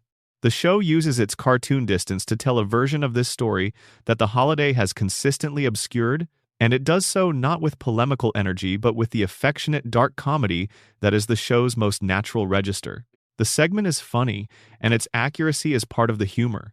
The colonists do exactly what the historical record suggests they did. The people already there respond exactly as people respond, when their land and lives are treated as available. The segment does not editorialize about what this means for how the holiday is observed. It just shows you the event clearly enough that the editorial is not necessary. A Serious Flanders, from Season 33, is the show's most formally ambitious recent experiment. A two-part episode that commits fully to the visual and tonal language of prestige crime drama, shot and lit and scored in a way that signals a different kind of show from the one that surrounds it. Ned is drawn into a criminal conspiracy through no fault of his own. He is the wrong person in the wrong place at the wrong time, which is a configuration that his entire character has prepared him poorly for. He has spent his whole adult life in the right place at the right time, doing the right things, and nothing in that preparation has equipped him for a situation in which the rules do not apply, and the people around him are operating in modes that his values provide no map for. What the episode does that is genuinely surprising is give Ned access to his own interiority in a way the character has rarely had. We see him afraid. We see him calculating. We see him making choices in the spaces between his values, in the gray areas that his black and white moral framework was not designed to navigate. He is genuinely out of his depth, and the episode treats this not as comedy but as a real challenge to a real person. He survives. He returns to Evergreen Terrace. He goes back to the fence and the cheerful greeting and the faith that structures his daily life. But the episode left behind a portrait of Ned Flanders that was more fully inhabited than anything previous. A man who discovered that his extraordinary patience and goodness, which have served him in every ordinary situation, are not sufficient equipment for an extraordinary situation, and who had to find something else inside himself to get through it. He found it. It was there. The episode suggests that Ned, under the programming and the conditioning and the relentless niceness, has a capacity for something harder and more complicated than kindness, and that this capacity was always there, waiting for circumstances that required it. When Nelson Met Lisa from season 34 is the episode that does something 34 seasons of storytelling had not done, put Lisa and Nelson at the center of each other's stories. Nelson Muntz has been one of the show's most consistently difficult minor characters to do justice to. He is the bully. He is the kid whose home life is a recurring source of dark comedy. The absent parents, the genuine poverty, the specific survival mode of a child who has had to raise himself with no reliable adult support. Lisa has been one of the show's most consistently difficult major characters to give what she deserves. She is brilliant and principled, and lonely in a way that is deeply structural. The loneliness of someone who sees too clearly and cares too much and finds that neither quality is reliably rewarded in the environment she inhabits. The episode puts them together and asks what it looks like when two people who have always been seen primarily in relation to other people see each other directly. What it looks like is recognition. Nelson recognizes Lisa's loneliness because loneliness is the medium he has been living in since he was old enough to notice that his circumstances were different from other people's. Lisa recognizes Nelson's intelligence because she is the character who has always been able to see past the social performance to what is underneath, and what is underneath Nelson is a person who has had to be much smarter than his circumstances in order to survive them. They connect. The connection is imperfect and tentative and surrounded by the comedy that the show requires, and it does not resolve into anything that can be easily named. They are two people who, in the middle of a particular episode, genuinely see each other. The episode's darkness is quiet and sits underneath the warmth. These are two children who should not have needed to be this practiced in loneliness. Nelson should not know what it feels like to be completely without reliable support. Lisa should not have spent 34 years of television time being the smartest and loneliest person in every room. They deserve better than what the town they live in has consistently provided them. The episode does not say this directly. It does not need to. It just puts them in the same frame and lets you see them both clearly. And what you see when you see them both clearly is two children who have had to be stronger than they should have to be. Season 34's Bartless, an episode about what the Simpsons family would have been without Bart in it, is genuinely unsettling in the way thought experiments about absence are unsettling. The episode imagines a Springfield in which Bart was never born, and the family has rearranged itself around his absence, and what it finds is a family that is more functional in some respects and more hollow in others. Homer is more successful, Marge is calmer.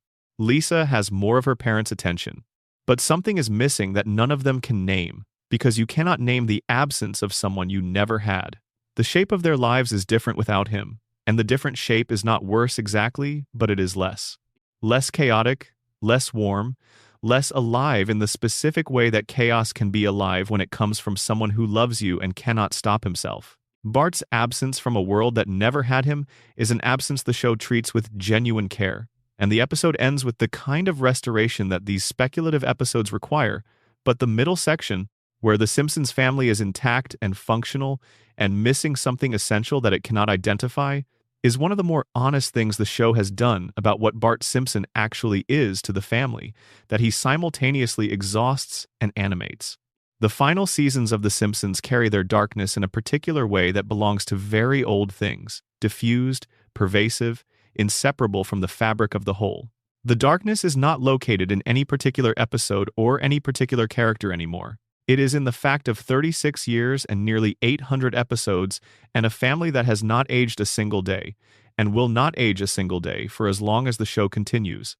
It is in the fact that we keep watching, that we put it on late at night when the day has been what days are, and we need the background hum of something familiar and warm.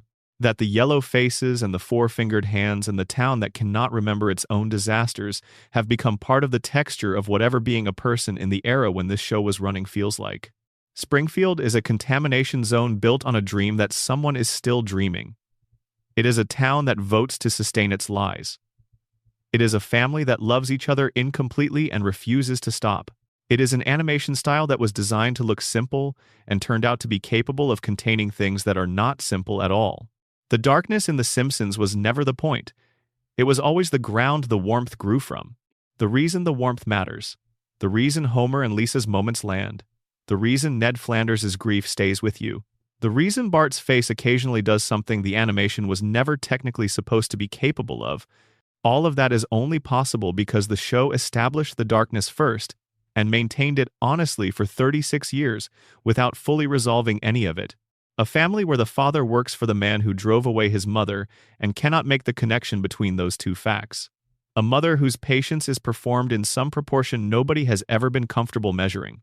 Two children who are old enough to understand that things are wrong and not old enough to change them. A baby who has been watching everything from behind a pacifier for 36 years and who has not yet decided what to do about what she has seen. A nuclear plant that has been leaking into the water supply since the beginning. A billionaire who has been alive for longer than any person should be and who has spent that time making sure the town around him cannot organize itself to challenge his position. A town that chooses its lies deliberately and makes it illegal to speak its truths and exiles anyone who insists on accuracy. These are not the ingredients of a comforting bedtime story, and yet here we are, at the end of something, ready for sleep, with Springfield still running in the background, still lit by the specific warm yellow of a house that should not be as cozy as it is given everything happening inside it and around it and underneath it. That is the final darkness. How comfortable it is. How easily you settle into a world built on a quiet catastrophe and call it home. How the hum of the plant becomes indistinguishable from any other background sound. How you stop noticing the four fingers and the yellow skin and the three-eyed fish because you have been looking at them long enough that they are simply the world.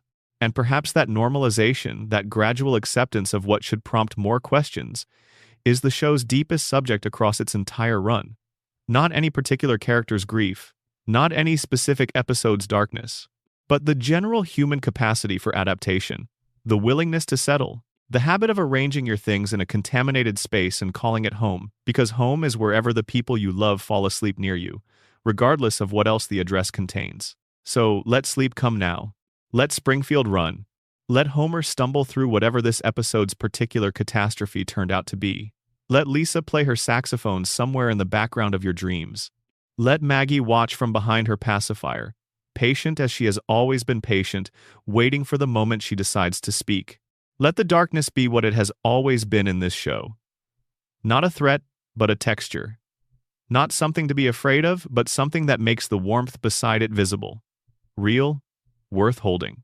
The Simpsons has been on the air since December 17th, 1989. Nobody in Springfield has aged a single day. The plant is still there. The fish still has three eyes. Homer is still on the couch. And somehow, after all of it, that is enough. It has always been enough. It will always be enough.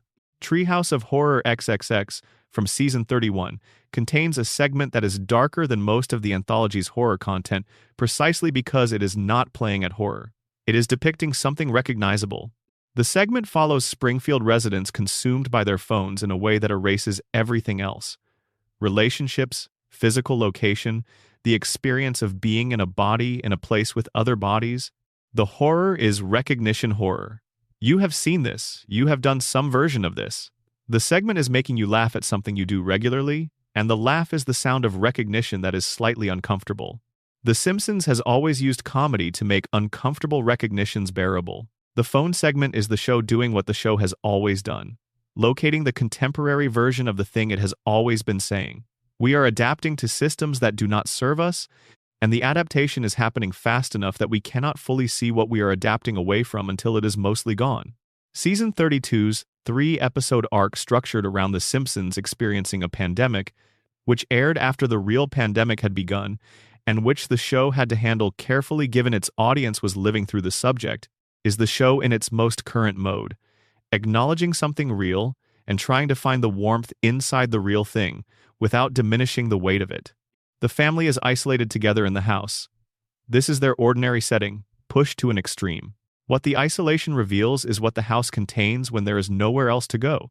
the specific rhythms and tensions and warmths of the family operating without external relief.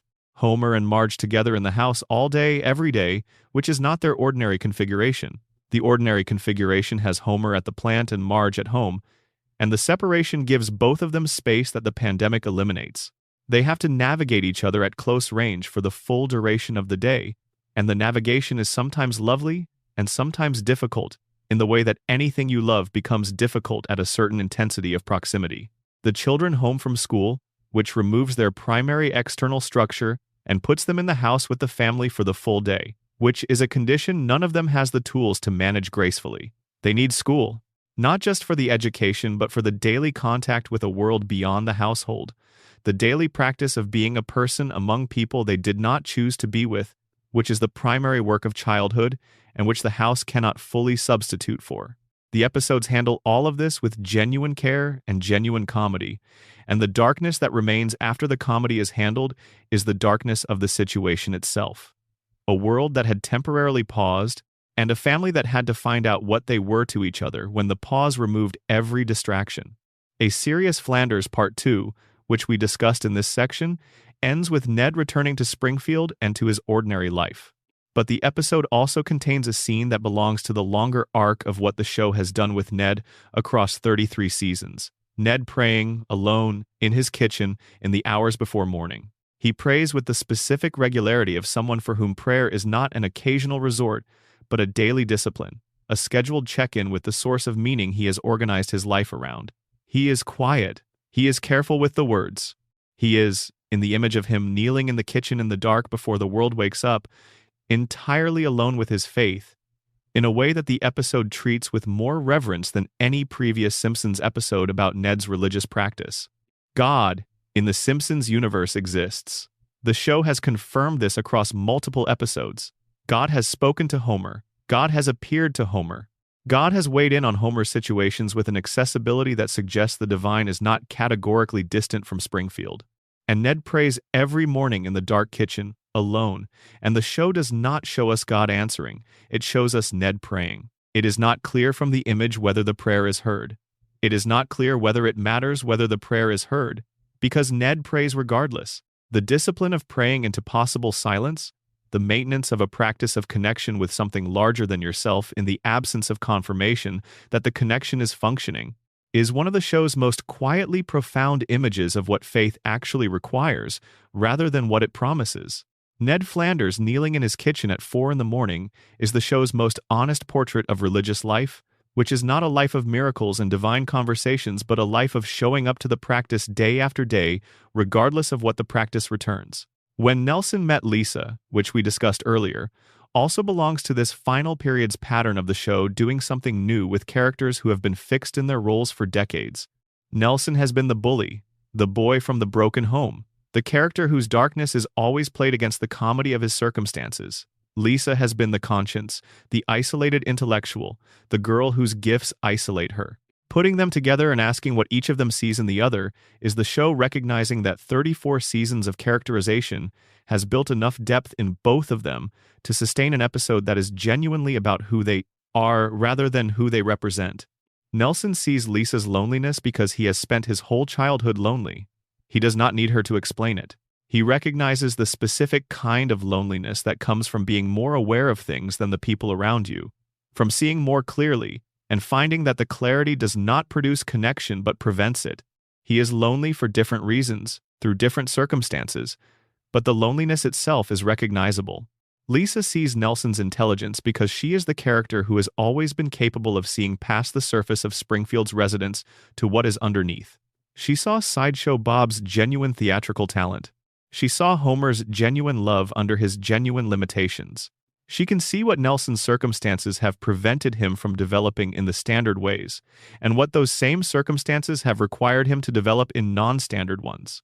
They sit together for the length of an episode and see each other. The show does not tell you what this changes. It is enough that it happened.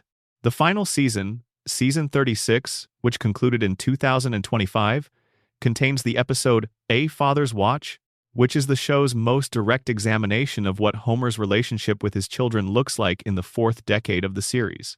Homer and Bart, at this point, have a history that is decades long in viewer time and somewhat undefined in showtime, because the floating timeline means Bart is still 10 and Homer is still roughly 38, and yet the show has told 100 stories about them over 36 years. The episode puts them together in a situation that requires sustained cooperation, which has always been their most difficult configuration. They cooperate or they do not. They connect or they miss, but they cannot stay neutral. The temperature between them is always either warm or cold. The room they are in together is rarely at a comfortable middle. The episode lands on warmth. It has to, at this point in the series' history. The show knows it is in its final seasons, or something that functions like final seasons given the recent announcements, and the warmth it is choosing for its ending is not unearned. 36 seasons of Homer and Bart trying and failing and trying again, of the hands around the neck that are always followed by some form of acknowledgement, of the boy who needs his father and the father who needs to be needed, building to warmth. The warmth is not the absence of everything that came before it. It is the result of everything that came before it. The strangling, the Bart's fault, the degrades and the disappointments and the 200 episodes where Homer was not the father Bart deserved and kept being the father Bart got. All of that happened. All of that is in the room when they sit together in the warmth. And somehow it is enough. The show has always insisted, against all reasonable evidence, that Homer's love for his family is the central fact of his character, more central than his stupidity or his selfishness or his failure to be what the people around him needed. The final seasons are the show collecting on that insistence. He loved them. It was enough. The love was real. 36 years, 788 episodes. One family in one house in one impossible town, surrounded by leaking radiation and a dreaming brain, and a community that voted to sustain its own lies, and a billionaire who will not die. And underneath all of it, underneath every dark thing the show has ever acknowledged, and every darker thing it has never quite said out loud, a man who goes to work at a job he hates every day because of his daughter's face on a piece of cardboard above a placard that says he is here forever. He is there forever. He chose to be. The show's treatment of Lisa across these final seasons deserves a final observation. She has been the show's most consistent moral center since the first season, and what the later seasons reveal is what it costs to be the moral center of a household and a town that does not consistently want to be moraled. She keeps trying. The show does not give her victories commensurate with the effort. She is 8 years old and she has been fighting the same battles for 36 years, and she has not won most of them in any durable way. The battles she wins tend to be small and local. This one situation, this one injustice, this one person convinced. The structural conditions that produce the situations and the injustices remain. She knows this. The show has shown her knowing this across dozens of episodes. She knows that the water is contaminated and the plant is the source and Burns is the person responsible, and nobody is going to do anything about it. She knows that the school's funding is inadequate and that the arts programs are the first thing cut and that the curriculum is shaped by the interests of adults who do not share her values. She knows that her family loves her imperfectly and that their love is the best love available and that she has to find a way to let it be enough even when it is not quite. She keeps trying anyway. Not because she believes the trying will work, because she is Lisa Simpson and not trying is not an option she can locate inside herself. This is not naivety. She has been shown too much of what the world is to be naive. It is something more like obligation, a moral obligation to the version of herself that believes things should be better than they are, to maintain the belief and act on it regardless of return. She is the character who does not get to be cynical.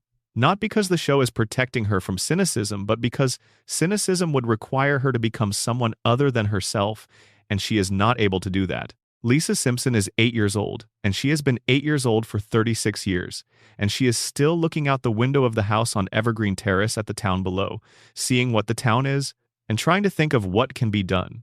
She does not know yet. She will keep thinking. There is a quality to late-night Springfield that belongs to the specific hours when the rest of the programming has gone dark, and the glow from the television set is the only light in the room, and the world outside has gone quiet. The show has been on the air long enough that it is not just a show anymore, it is part of the texture of time. There are people alive today who have never known a world without The Simpsons in it, who cannot remember the first time they encountered the family on Evergreen Terrace because the family was already there when they arrived. The show was running before they were born, and it is still running, and there is every indication that it will continue running for years after this particular viewing, after this particular night, after whatever it is that this evening contains for whoever is watching. The family does not know you are watching. They never have. They live inside their loop, inside their Springfield, inside whatever it is that Springfield is, a contamination zone or a dream, or a collectively maintained fiction, or all three simultaneously. They do not look back at the screen. They face forward into the episode, into the next disaster, the next reset, the next morning where Homer wakes up, and the events of the previous episode have dissolved, and the new episode is ready to begin. This is not a failure of the show. This is the show's most honest offering. The world is circular.